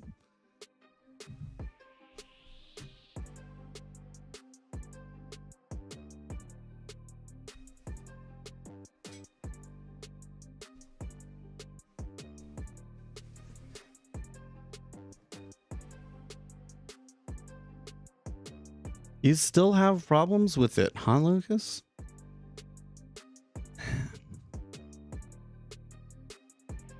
Let's see.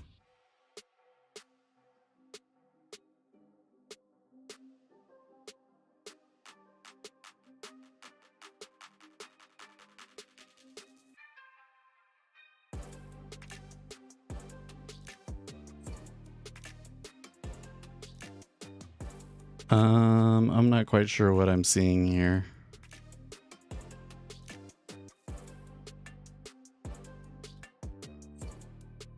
What the fuck?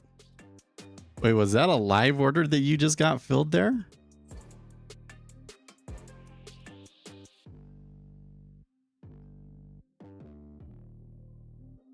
So I'm not entirely sure what you're trying to show there, but oh, it's a sim order. That's probably different.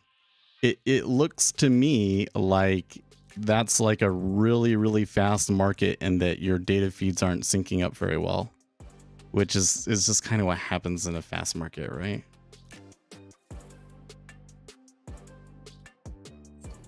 Well, I mean, people don't even try and tell me that, you know.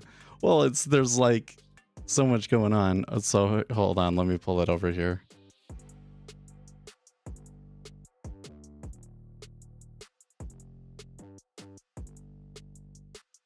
So I couldn't see it very well in that other window for some reason.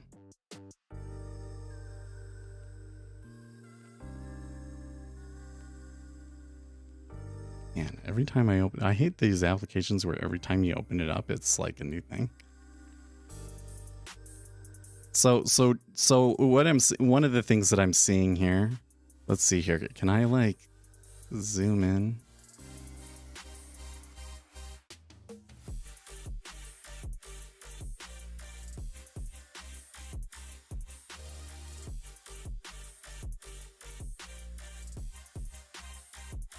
Video, zoom, double.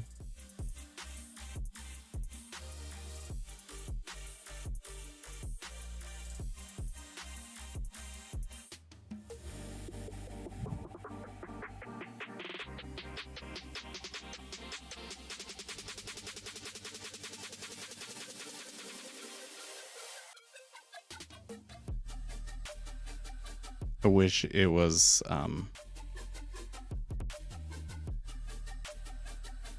okay, so anyways, and can I go like frame by frame with this? Slower, next, no. There's ways to do it, but I don't know how to do it in VLC. I don't have it set up correctly. So, but you know when you're looking at like the LTQ column that they're kind of like moving around too fast, right? So sometimes you see it up here before the limit orders pull. So right there, you can see that you know, it's going to be only a few milliseconds difference, but your matches feed and your level 2 feed aren't always going to be completely in sync, right? Now, what's interesting here is there's all the way up there. Okay, I don't know what that was that came across the screen there, but that looks like that was just kind of you messing around with something to get it to look, you know, clear. But then it was coming up there and you put an order and canceled it. Oh, and it put you in. Wait, what?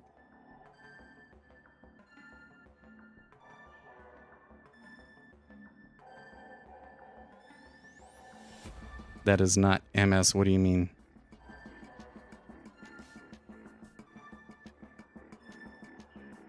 What the fuck? I don't think that that was the data feed that right there.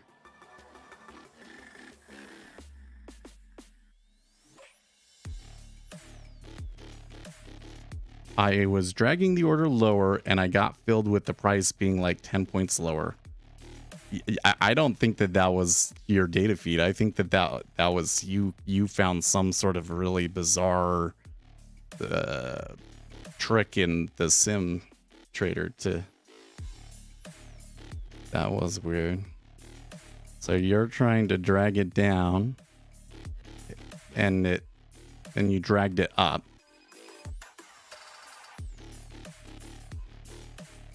And then it puts you in the position. And then are you already flat there? Yeah. Because this column over here on the left is your profit and loss, isn't it?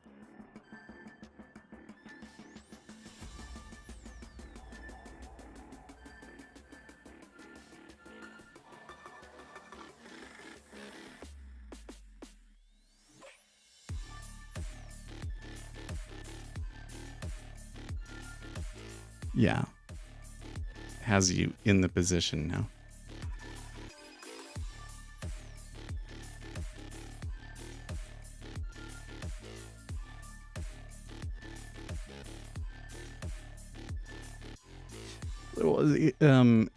Actually, Lucas is saying that he's having an issue with his data feed. So he's saying he puts an order like way up here and it fills him even though the DOM is showing that the market is down here. But it also sounds like he's saying that the price is not actually what the DOM is showing.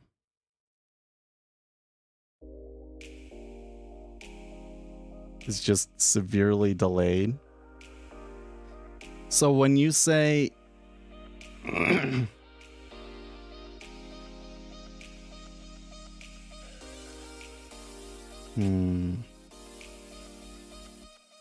it may have to do maybe rhythmic. I do think that rhythmic gives you like different data if it's a combine. I don't think it's the same one. I don't think it's like Chicago, right?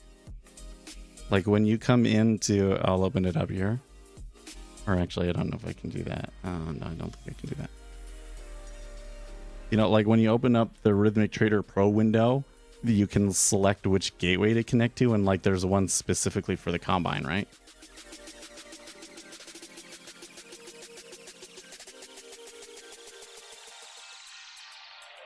Man, you think that this is going to go even higher?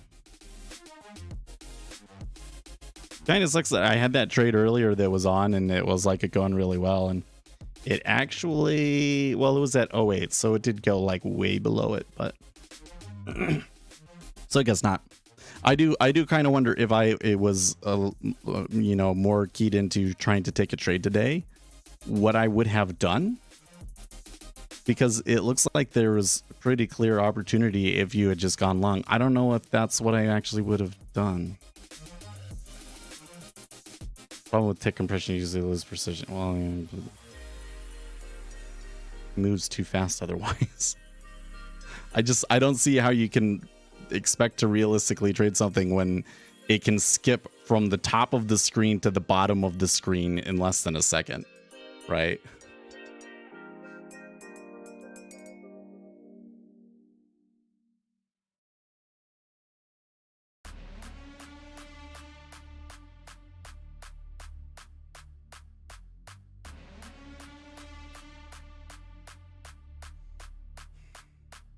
I have gotten things where, like, you know, I'll put an order in here into ZN or whatever it is, right? And like it doesn't show up right away. and it kind of behaves differently when it's a sim order and everything.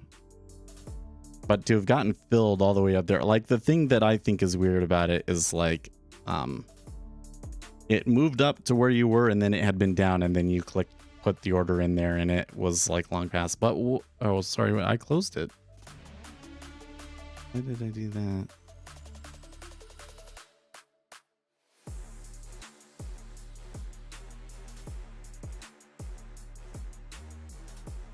You know what? This is going to like take up a bunch of processing power and everything, but I'm going to pull it up in DaVinci.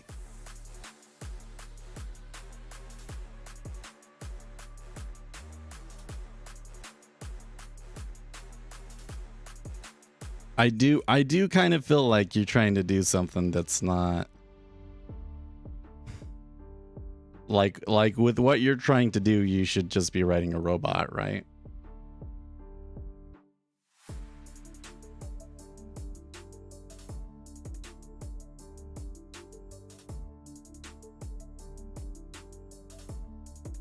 But I'm also not sure why you're so confident that it is the data feed.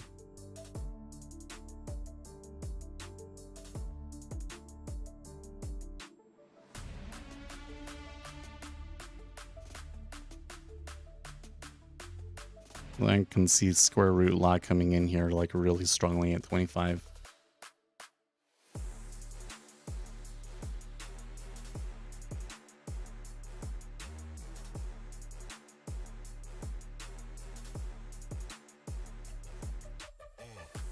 Because it doesn't have it with continuum. Well, I wouldn't expect it. What are you using? What's your data on? Are you saying your live account is continuum?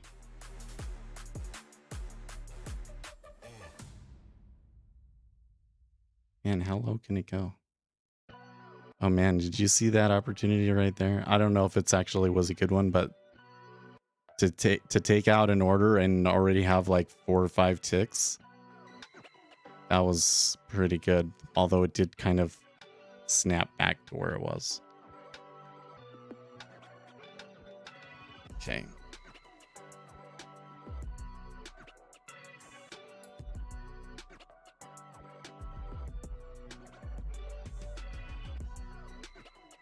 DaVinci is always so unresponsive. So it takes a lot of RAM.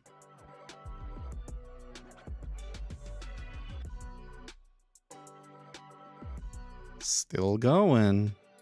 Micro's not moving, but that's still coming up.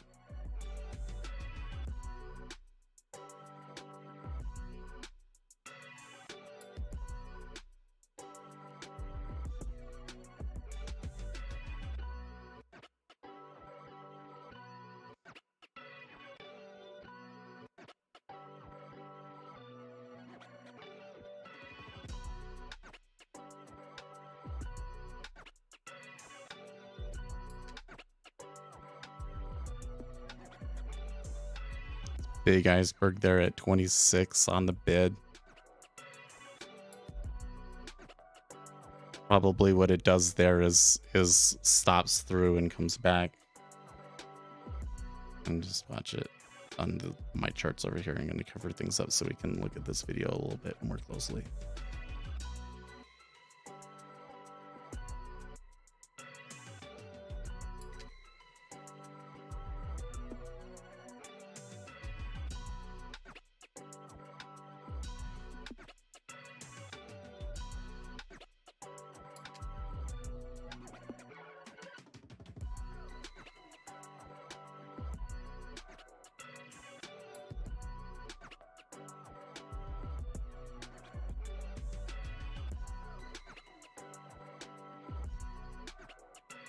Okay. Now I can like zoom in.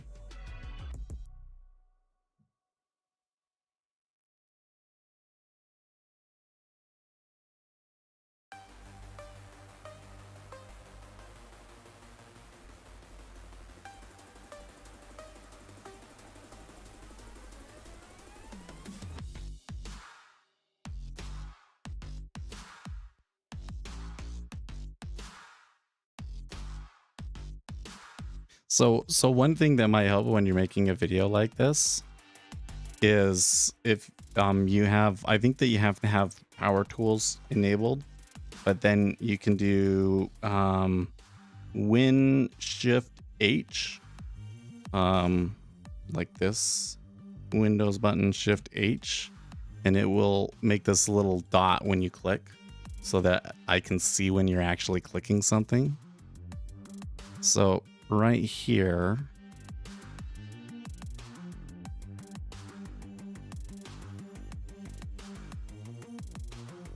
okay.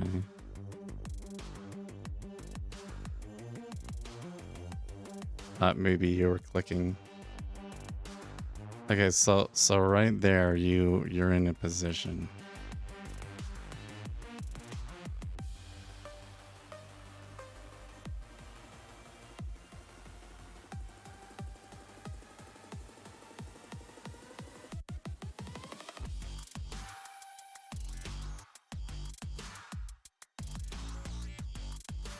No, wait. Okay, so you put an order there, then you dragged it. Wait, what kind of an order is it?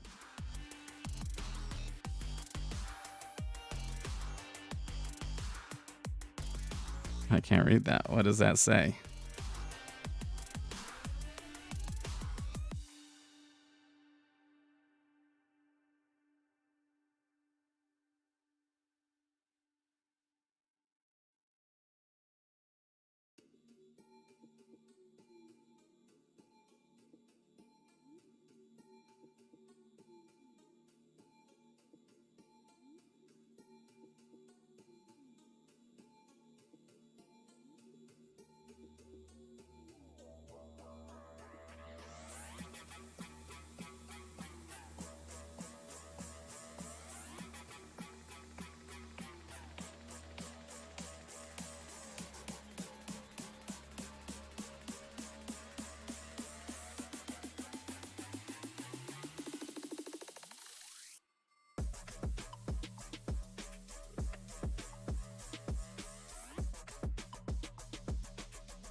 Okay, so you put it right there.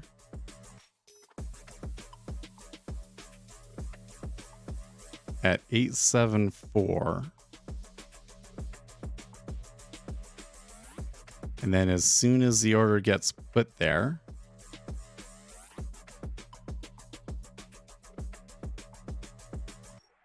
it says is that a stop limit?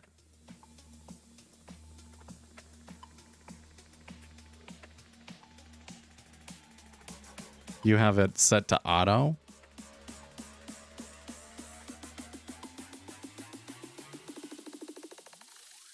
That looks like SL to me, but I can't read it because of the compression. I think it's saying it's a stop limit.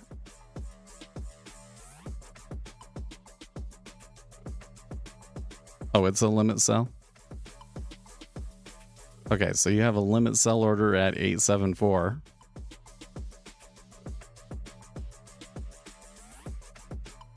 Oh, okay, your colors are a little bit weird. So it's saying now all of a sudden it's saying you got filled at 874.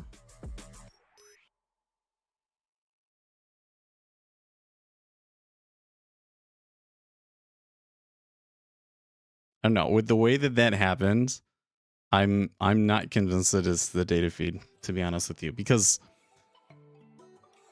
as soon as the order is there, sorry, so you move it, or you try to move it. Oh, that's interesting. You're trying to move it, and before you, oh, that's interesting. See right there, it changed. So I can't tell if you clicked or not, but it looks like it filled it before you moved it to a different price, right? And all of a sudden it's in at a price. But you're right, it's like it's in at a price that's like well above where the current market is.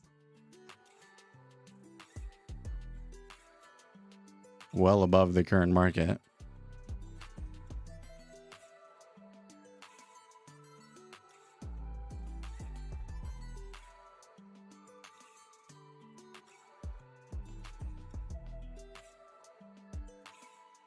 I mean, so do you have an example where like you put a limit order in at a price that's like well above the current, what the DOM is currently showing, and then without moving the orders or anything like that, it puts you into the position?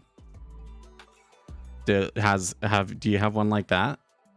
I mean, I'm not asking like provide it for me. I'm just saying like has it happened like in that straightforward of a scenario? Right. Because basically like what we have to do is like, okay, there's a bunch of different things that could maybe cause this to happen if we say that this is undesired behavior. So in order to figure out what the specific thing is, we have to find ways to isolate variables, right? So moving the order is one thing about that one that's kind of weird and makes it difficult to sort out what was happening in there. Was there another trait in that video that was earlier? I think there was, wasn't there? There was this one right here. Okay.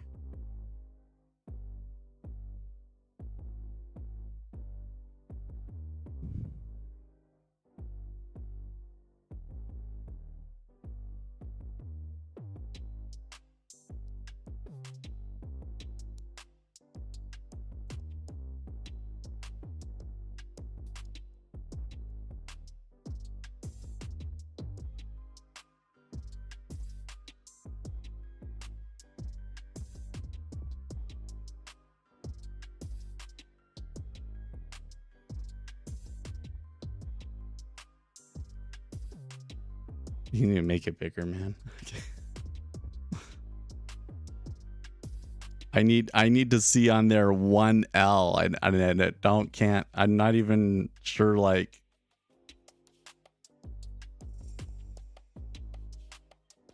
how you get it to show like that. Because there should be like a big 1L there, right?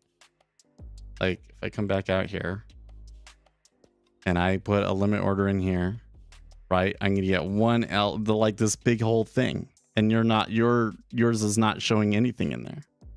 Well, there's something in there, but I can't tell what it is. What's that about? You know, I need to see that it's a 1L and not like, you know, a stop order or whatever.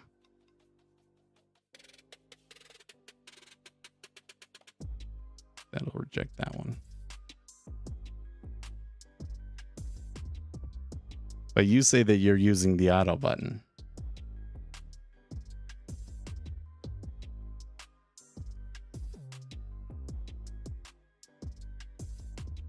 No.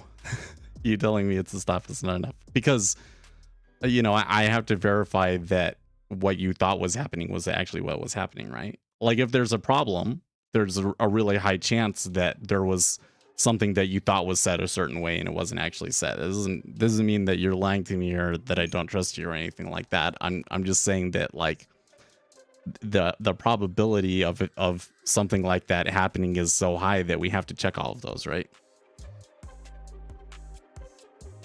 But why don't I see like a 1L in there?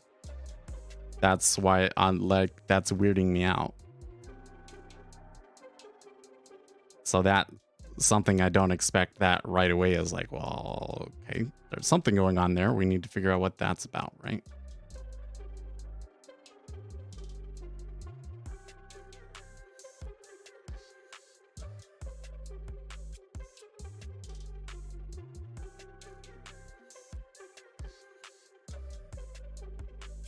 Does look like that's a more simple example though. It's like I'm talking Chinese and I don't. Do you understand what I'm saying though?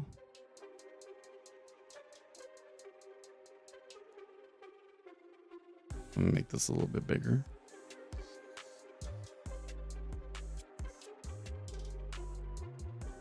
That right there. Right there. There, I should see 1L. And instead I see like one tiny little symbol up in the right top upper right corner. What's going on there? I don't know how to make that happen.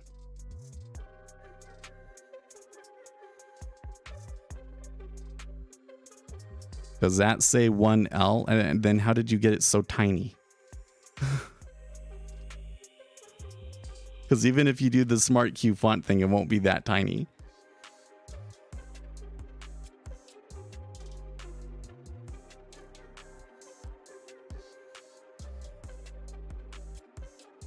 It does look like it says 1L in the upper right corner, but it's just like you sent. Oh, okay. Oh, that's interesting.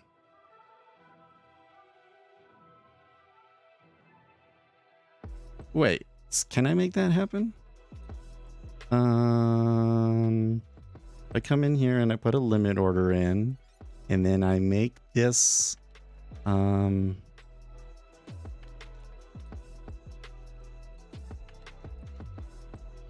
make this column super tiny. Oh, come on. I hate it when it's doing this. It's doing this because my system doesn't have the resources. No, I can't make it do that. How do you make it do that? So that the Q part is on a separate line? How do you do that?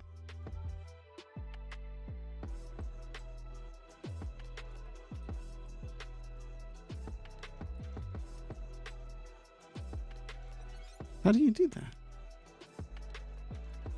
I kind of want to know now, because if I could get mine to be smaller, I would love to do that. Make that column smaller. I feel like that this DOM takes up too much width.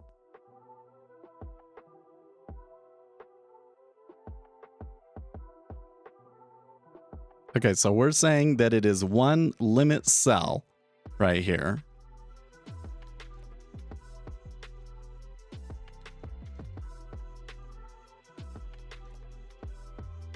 Well, that's not right either. What the fuck? So you click and put the order in there.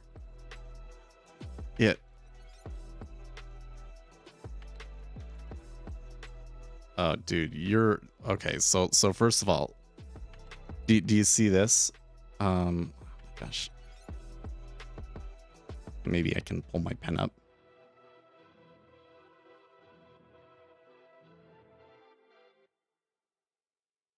Do you see this right here? See how that price is black? So I think that you have your DOM set up to be the last price traded is that black line. So your volume and your level 2 feeds are like drastically out of sync, right? So it is saying you clicked right where it was. So in this one, you just happened to click right where the market was at that moment.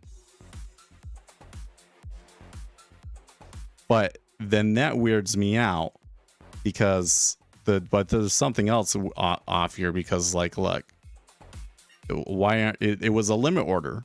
Why is it not filled at 865?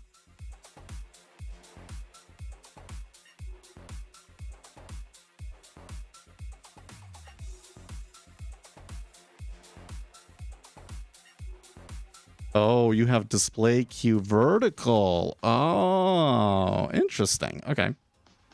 Oh, let's try it.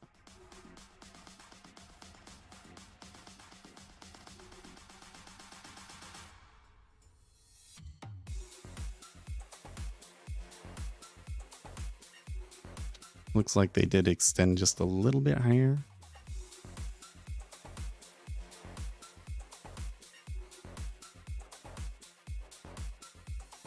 Let's see, it's on the trading tab, right? Display queue vertical. Ooh. Kind of makes the column a little bit wider though, which I don't like.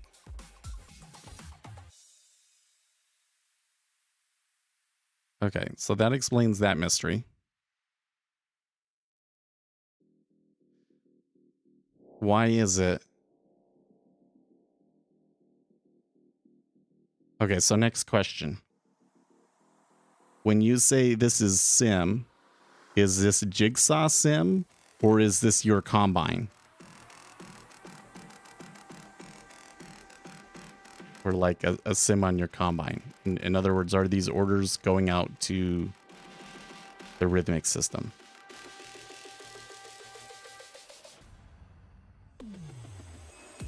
Because it's totally legit that you click there, that it thinks that you got filled. Because the price there is black. It thinks that that's the current market price, right? Thinks that's the current market price, but oh, I mean, maybe I need to zoom. I need to change my zoom here a little bit.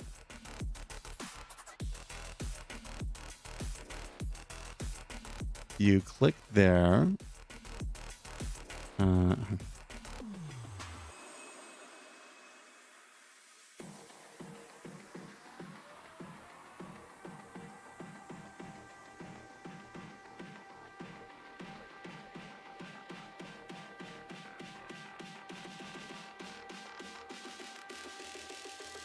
Okay, so you click there.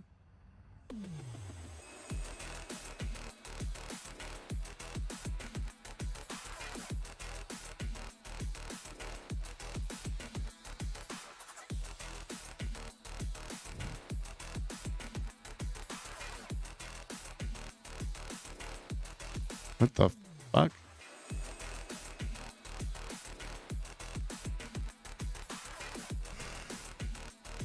No.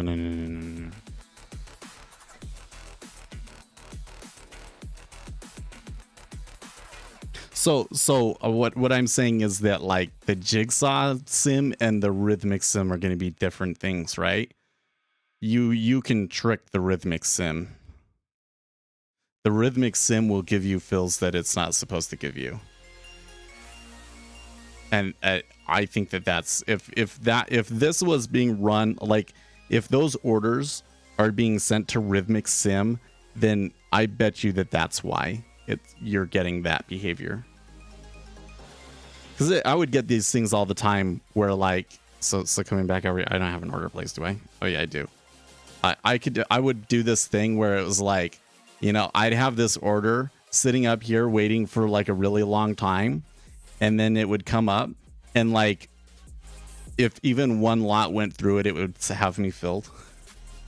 Or like if the price even went offered, it would have me fill, and it would give me fills like where it shouldn't do it. And if you're doing it on like a thin instrument, then it's going to give you fills where it's not supposed to.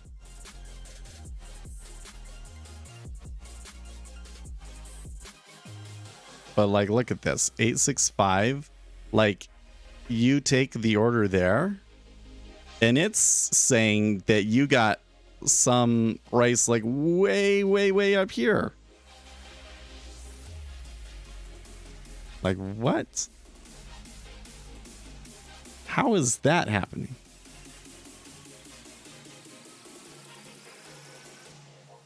Being filled. Well, I mean, you say it's unacceptable, but like, it's helping you, right? Like if you can do that at will, you can just do that like 10 times and pass the combine just like that. But it might not always be so good, huh? But it's saying what it's doing here is you're saying I want to sell it at least 863, and it's saying, oh, we were actually all the way up here, so you actually get an even better price than that.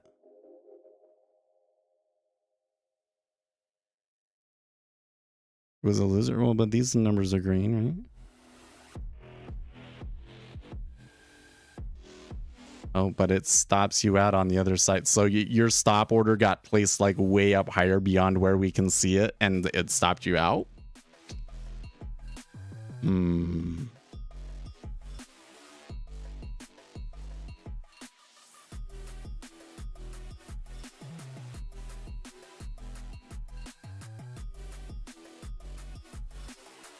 Now that's weird that it's not filling you right there.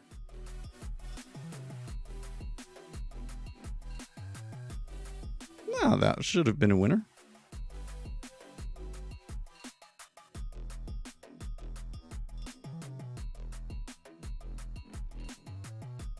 I don't know. I don't get that stuff.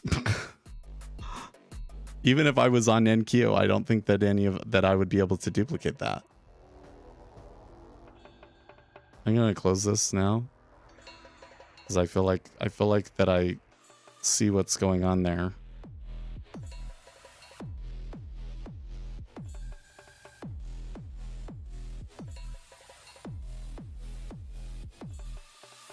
That second one seems kind of a little bit weird, but maybe it is the data feed. But so number one, your data feed is definitely like desynced somehow, right? Like your level 2 and your matches are not synced up at all, right?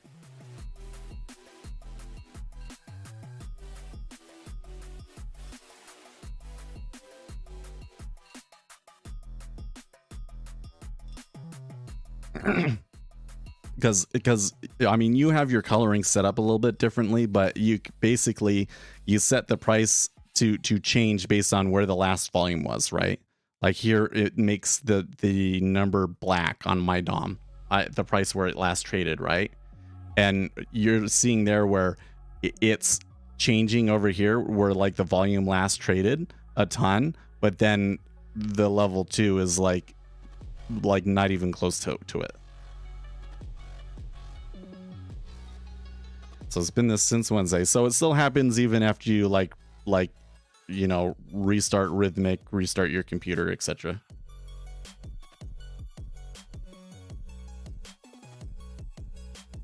Yeah, you have a different coloring, but I understand how I understand that.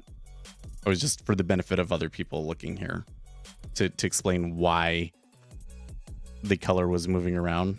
Like the level 2 and the matches feed were not synced.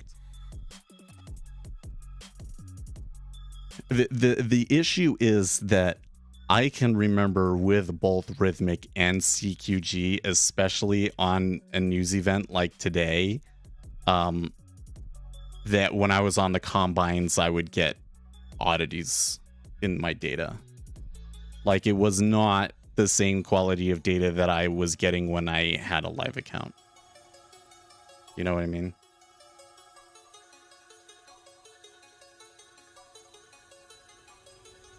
So it's kind of hard to say. That, I mean, I guess since it's a combine, you would contact your combine support, right? But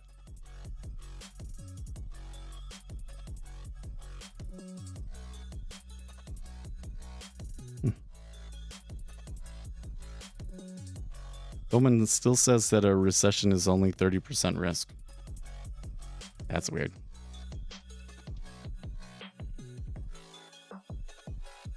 Well, when we was doing this and I was kind of like, there's like a little bit of a hole here and I want to touch it. I believe we were at 6.3.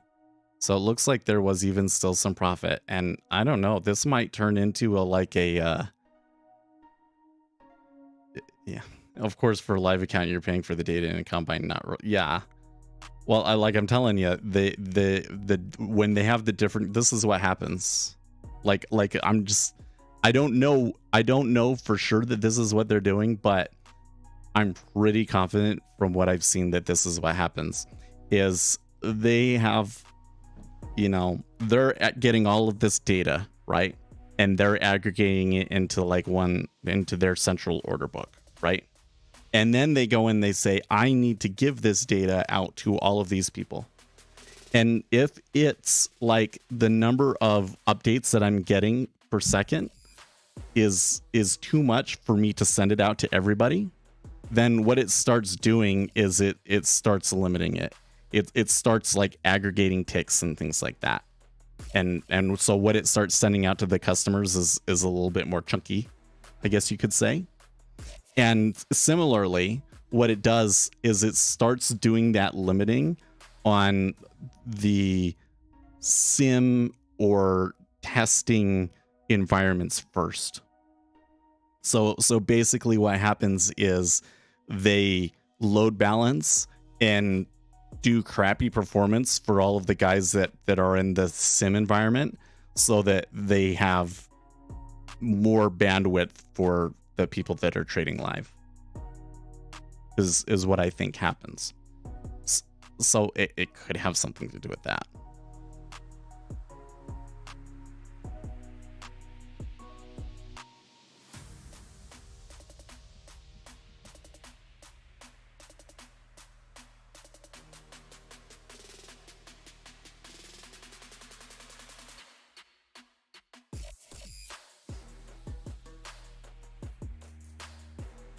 If you change the definition of a recession, it might never happen.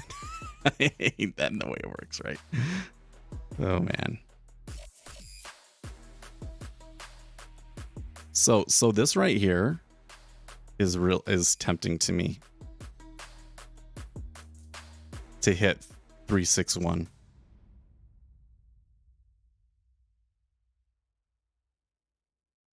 Well, somebody did it. See for that to go offer, and you have like a 5-tick spread, like that's really good. And especially if this breaks higher. Does it go? Yeah. Micro's still not reacting yet. Maybe one more tick.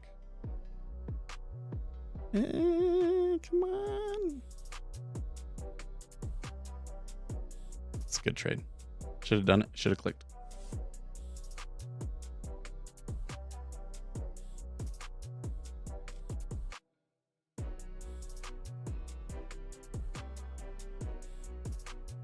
Looks like it's coming back really quick though.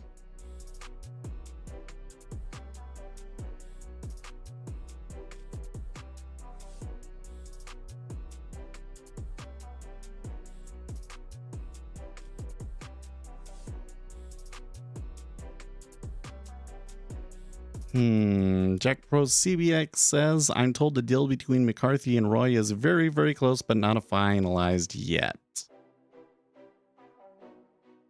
Oh man, that one come back so fast.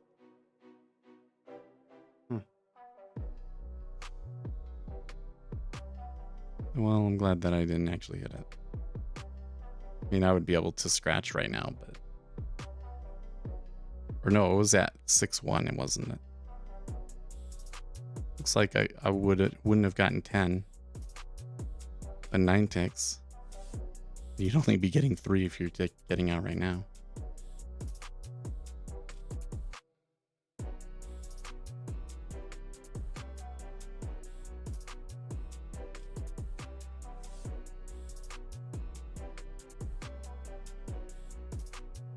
So here's another question, Lucas. When you were doing that, was that the only thing using data that you had open?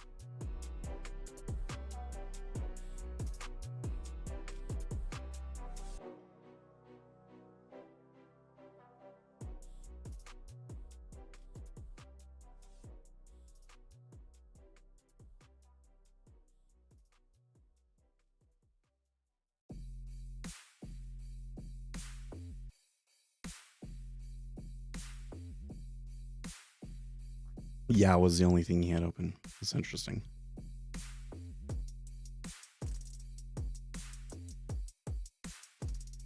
Like the only thing that I can think of that really makes sense is that it really is just the sim data being bad.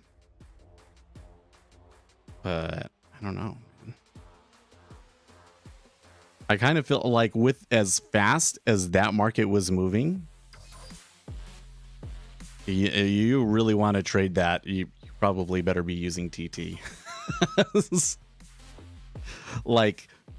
I'm not saying that the Jigsaw DOM can't handle it. Like you could totally do it with the Jigsaw DOM, and I guess since you own it, you could still use it, because you can use Jigsaw with TT data, can't you? But I think you would want to have like TT data if you were really doing that. I'm not sure that Rhythmic or CQG data would cut it. I mean, you might be able to make it do, but if you really wanted it to be really accurate and smooth, I think that you would have to be using like IQ feed or TT. That makes sense. Is it possible to catch something on that, Tom? I mean, I don't know.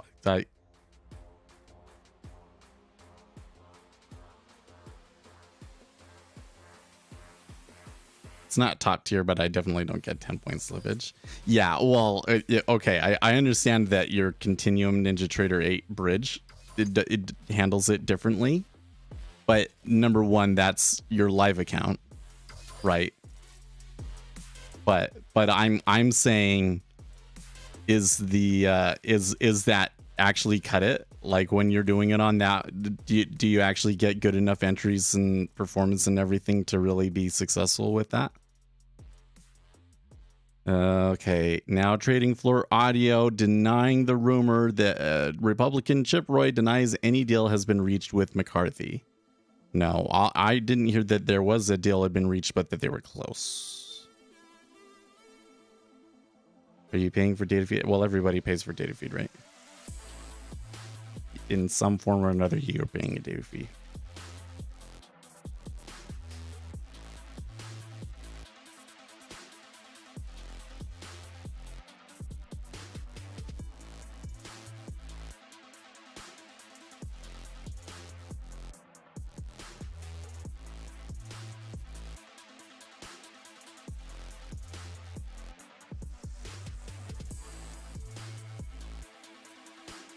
No, futures brokers don't pay for your data feed, unfortunately.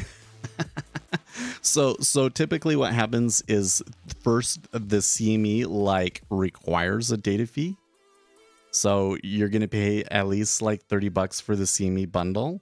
And then on top of that, you probably have to pay $15 for Rhythmic or CQG. Yeah. So you got to pay for the data in futures. At least if you want level 2, you got to pay for the data.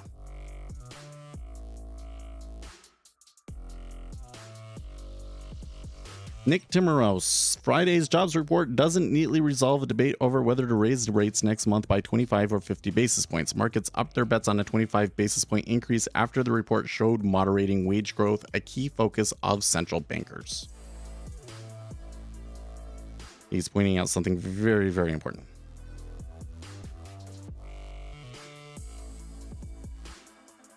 My Excel works perfectly fine with CQG. Some of them do assume that on your behalf, but you have to have something like 6K contracts regularly.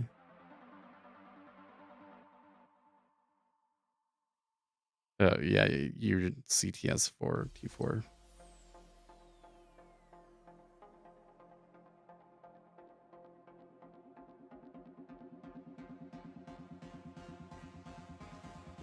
Are you trying to automate it though?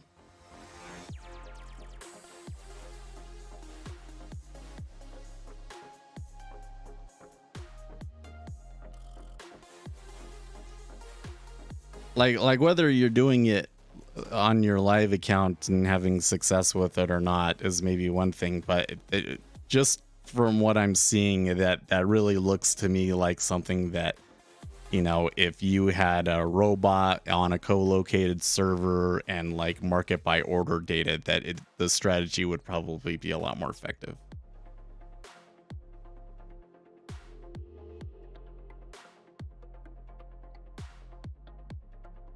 A 100 for DX feed. You do it in MT5? You know what? I really like the DX feed guys. When I made a video with them, they were so helpful. And nice. I've run into some people where I don't, you know, it's like me being direct and everything, and they expect you to, you know, treat them like there's some mover and shaker or something, and you don't care, and they get really butthurt about it. I have had run into people like that, but the DX feed guys were so good. But MT5 is like the one platform that I'm like, don't use MT5.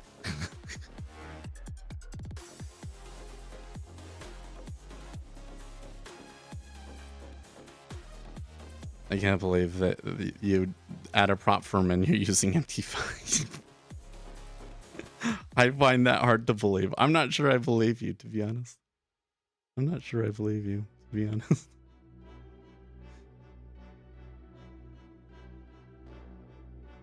The dollar keeps falling here, now below 104.5. I was saying like, this is not a big deal until it's below 104.75. Well, there you go.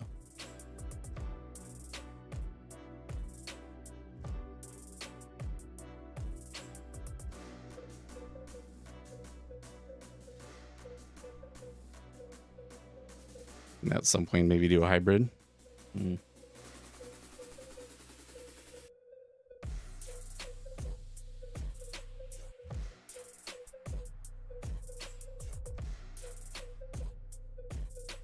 Dude, if I had taken that sweep at 3.61, I would be super pleased with it right now.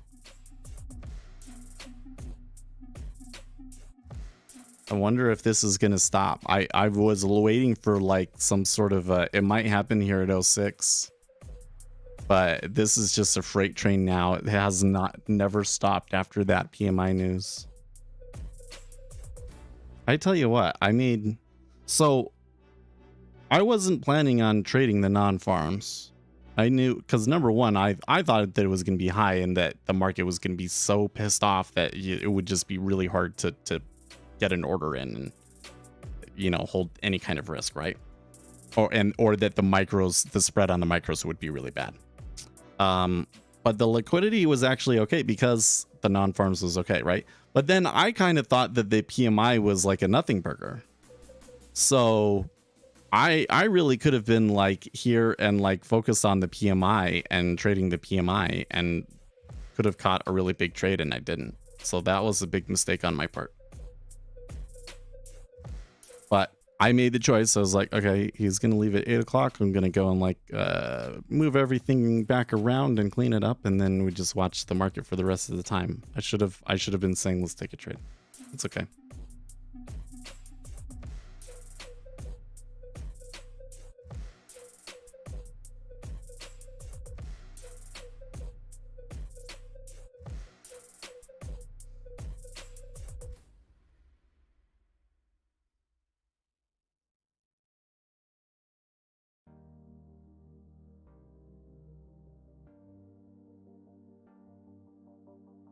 So riddle me this.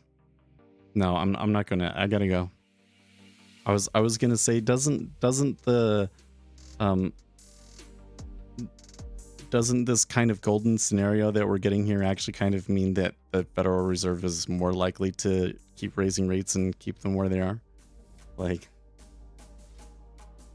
I'm not so sure about like that whole pivot sort of thing now. Anyways. It's going to be an interesting week next week. I got to get going, guys. I will see you Monday. In the meantime, stay excellent, team.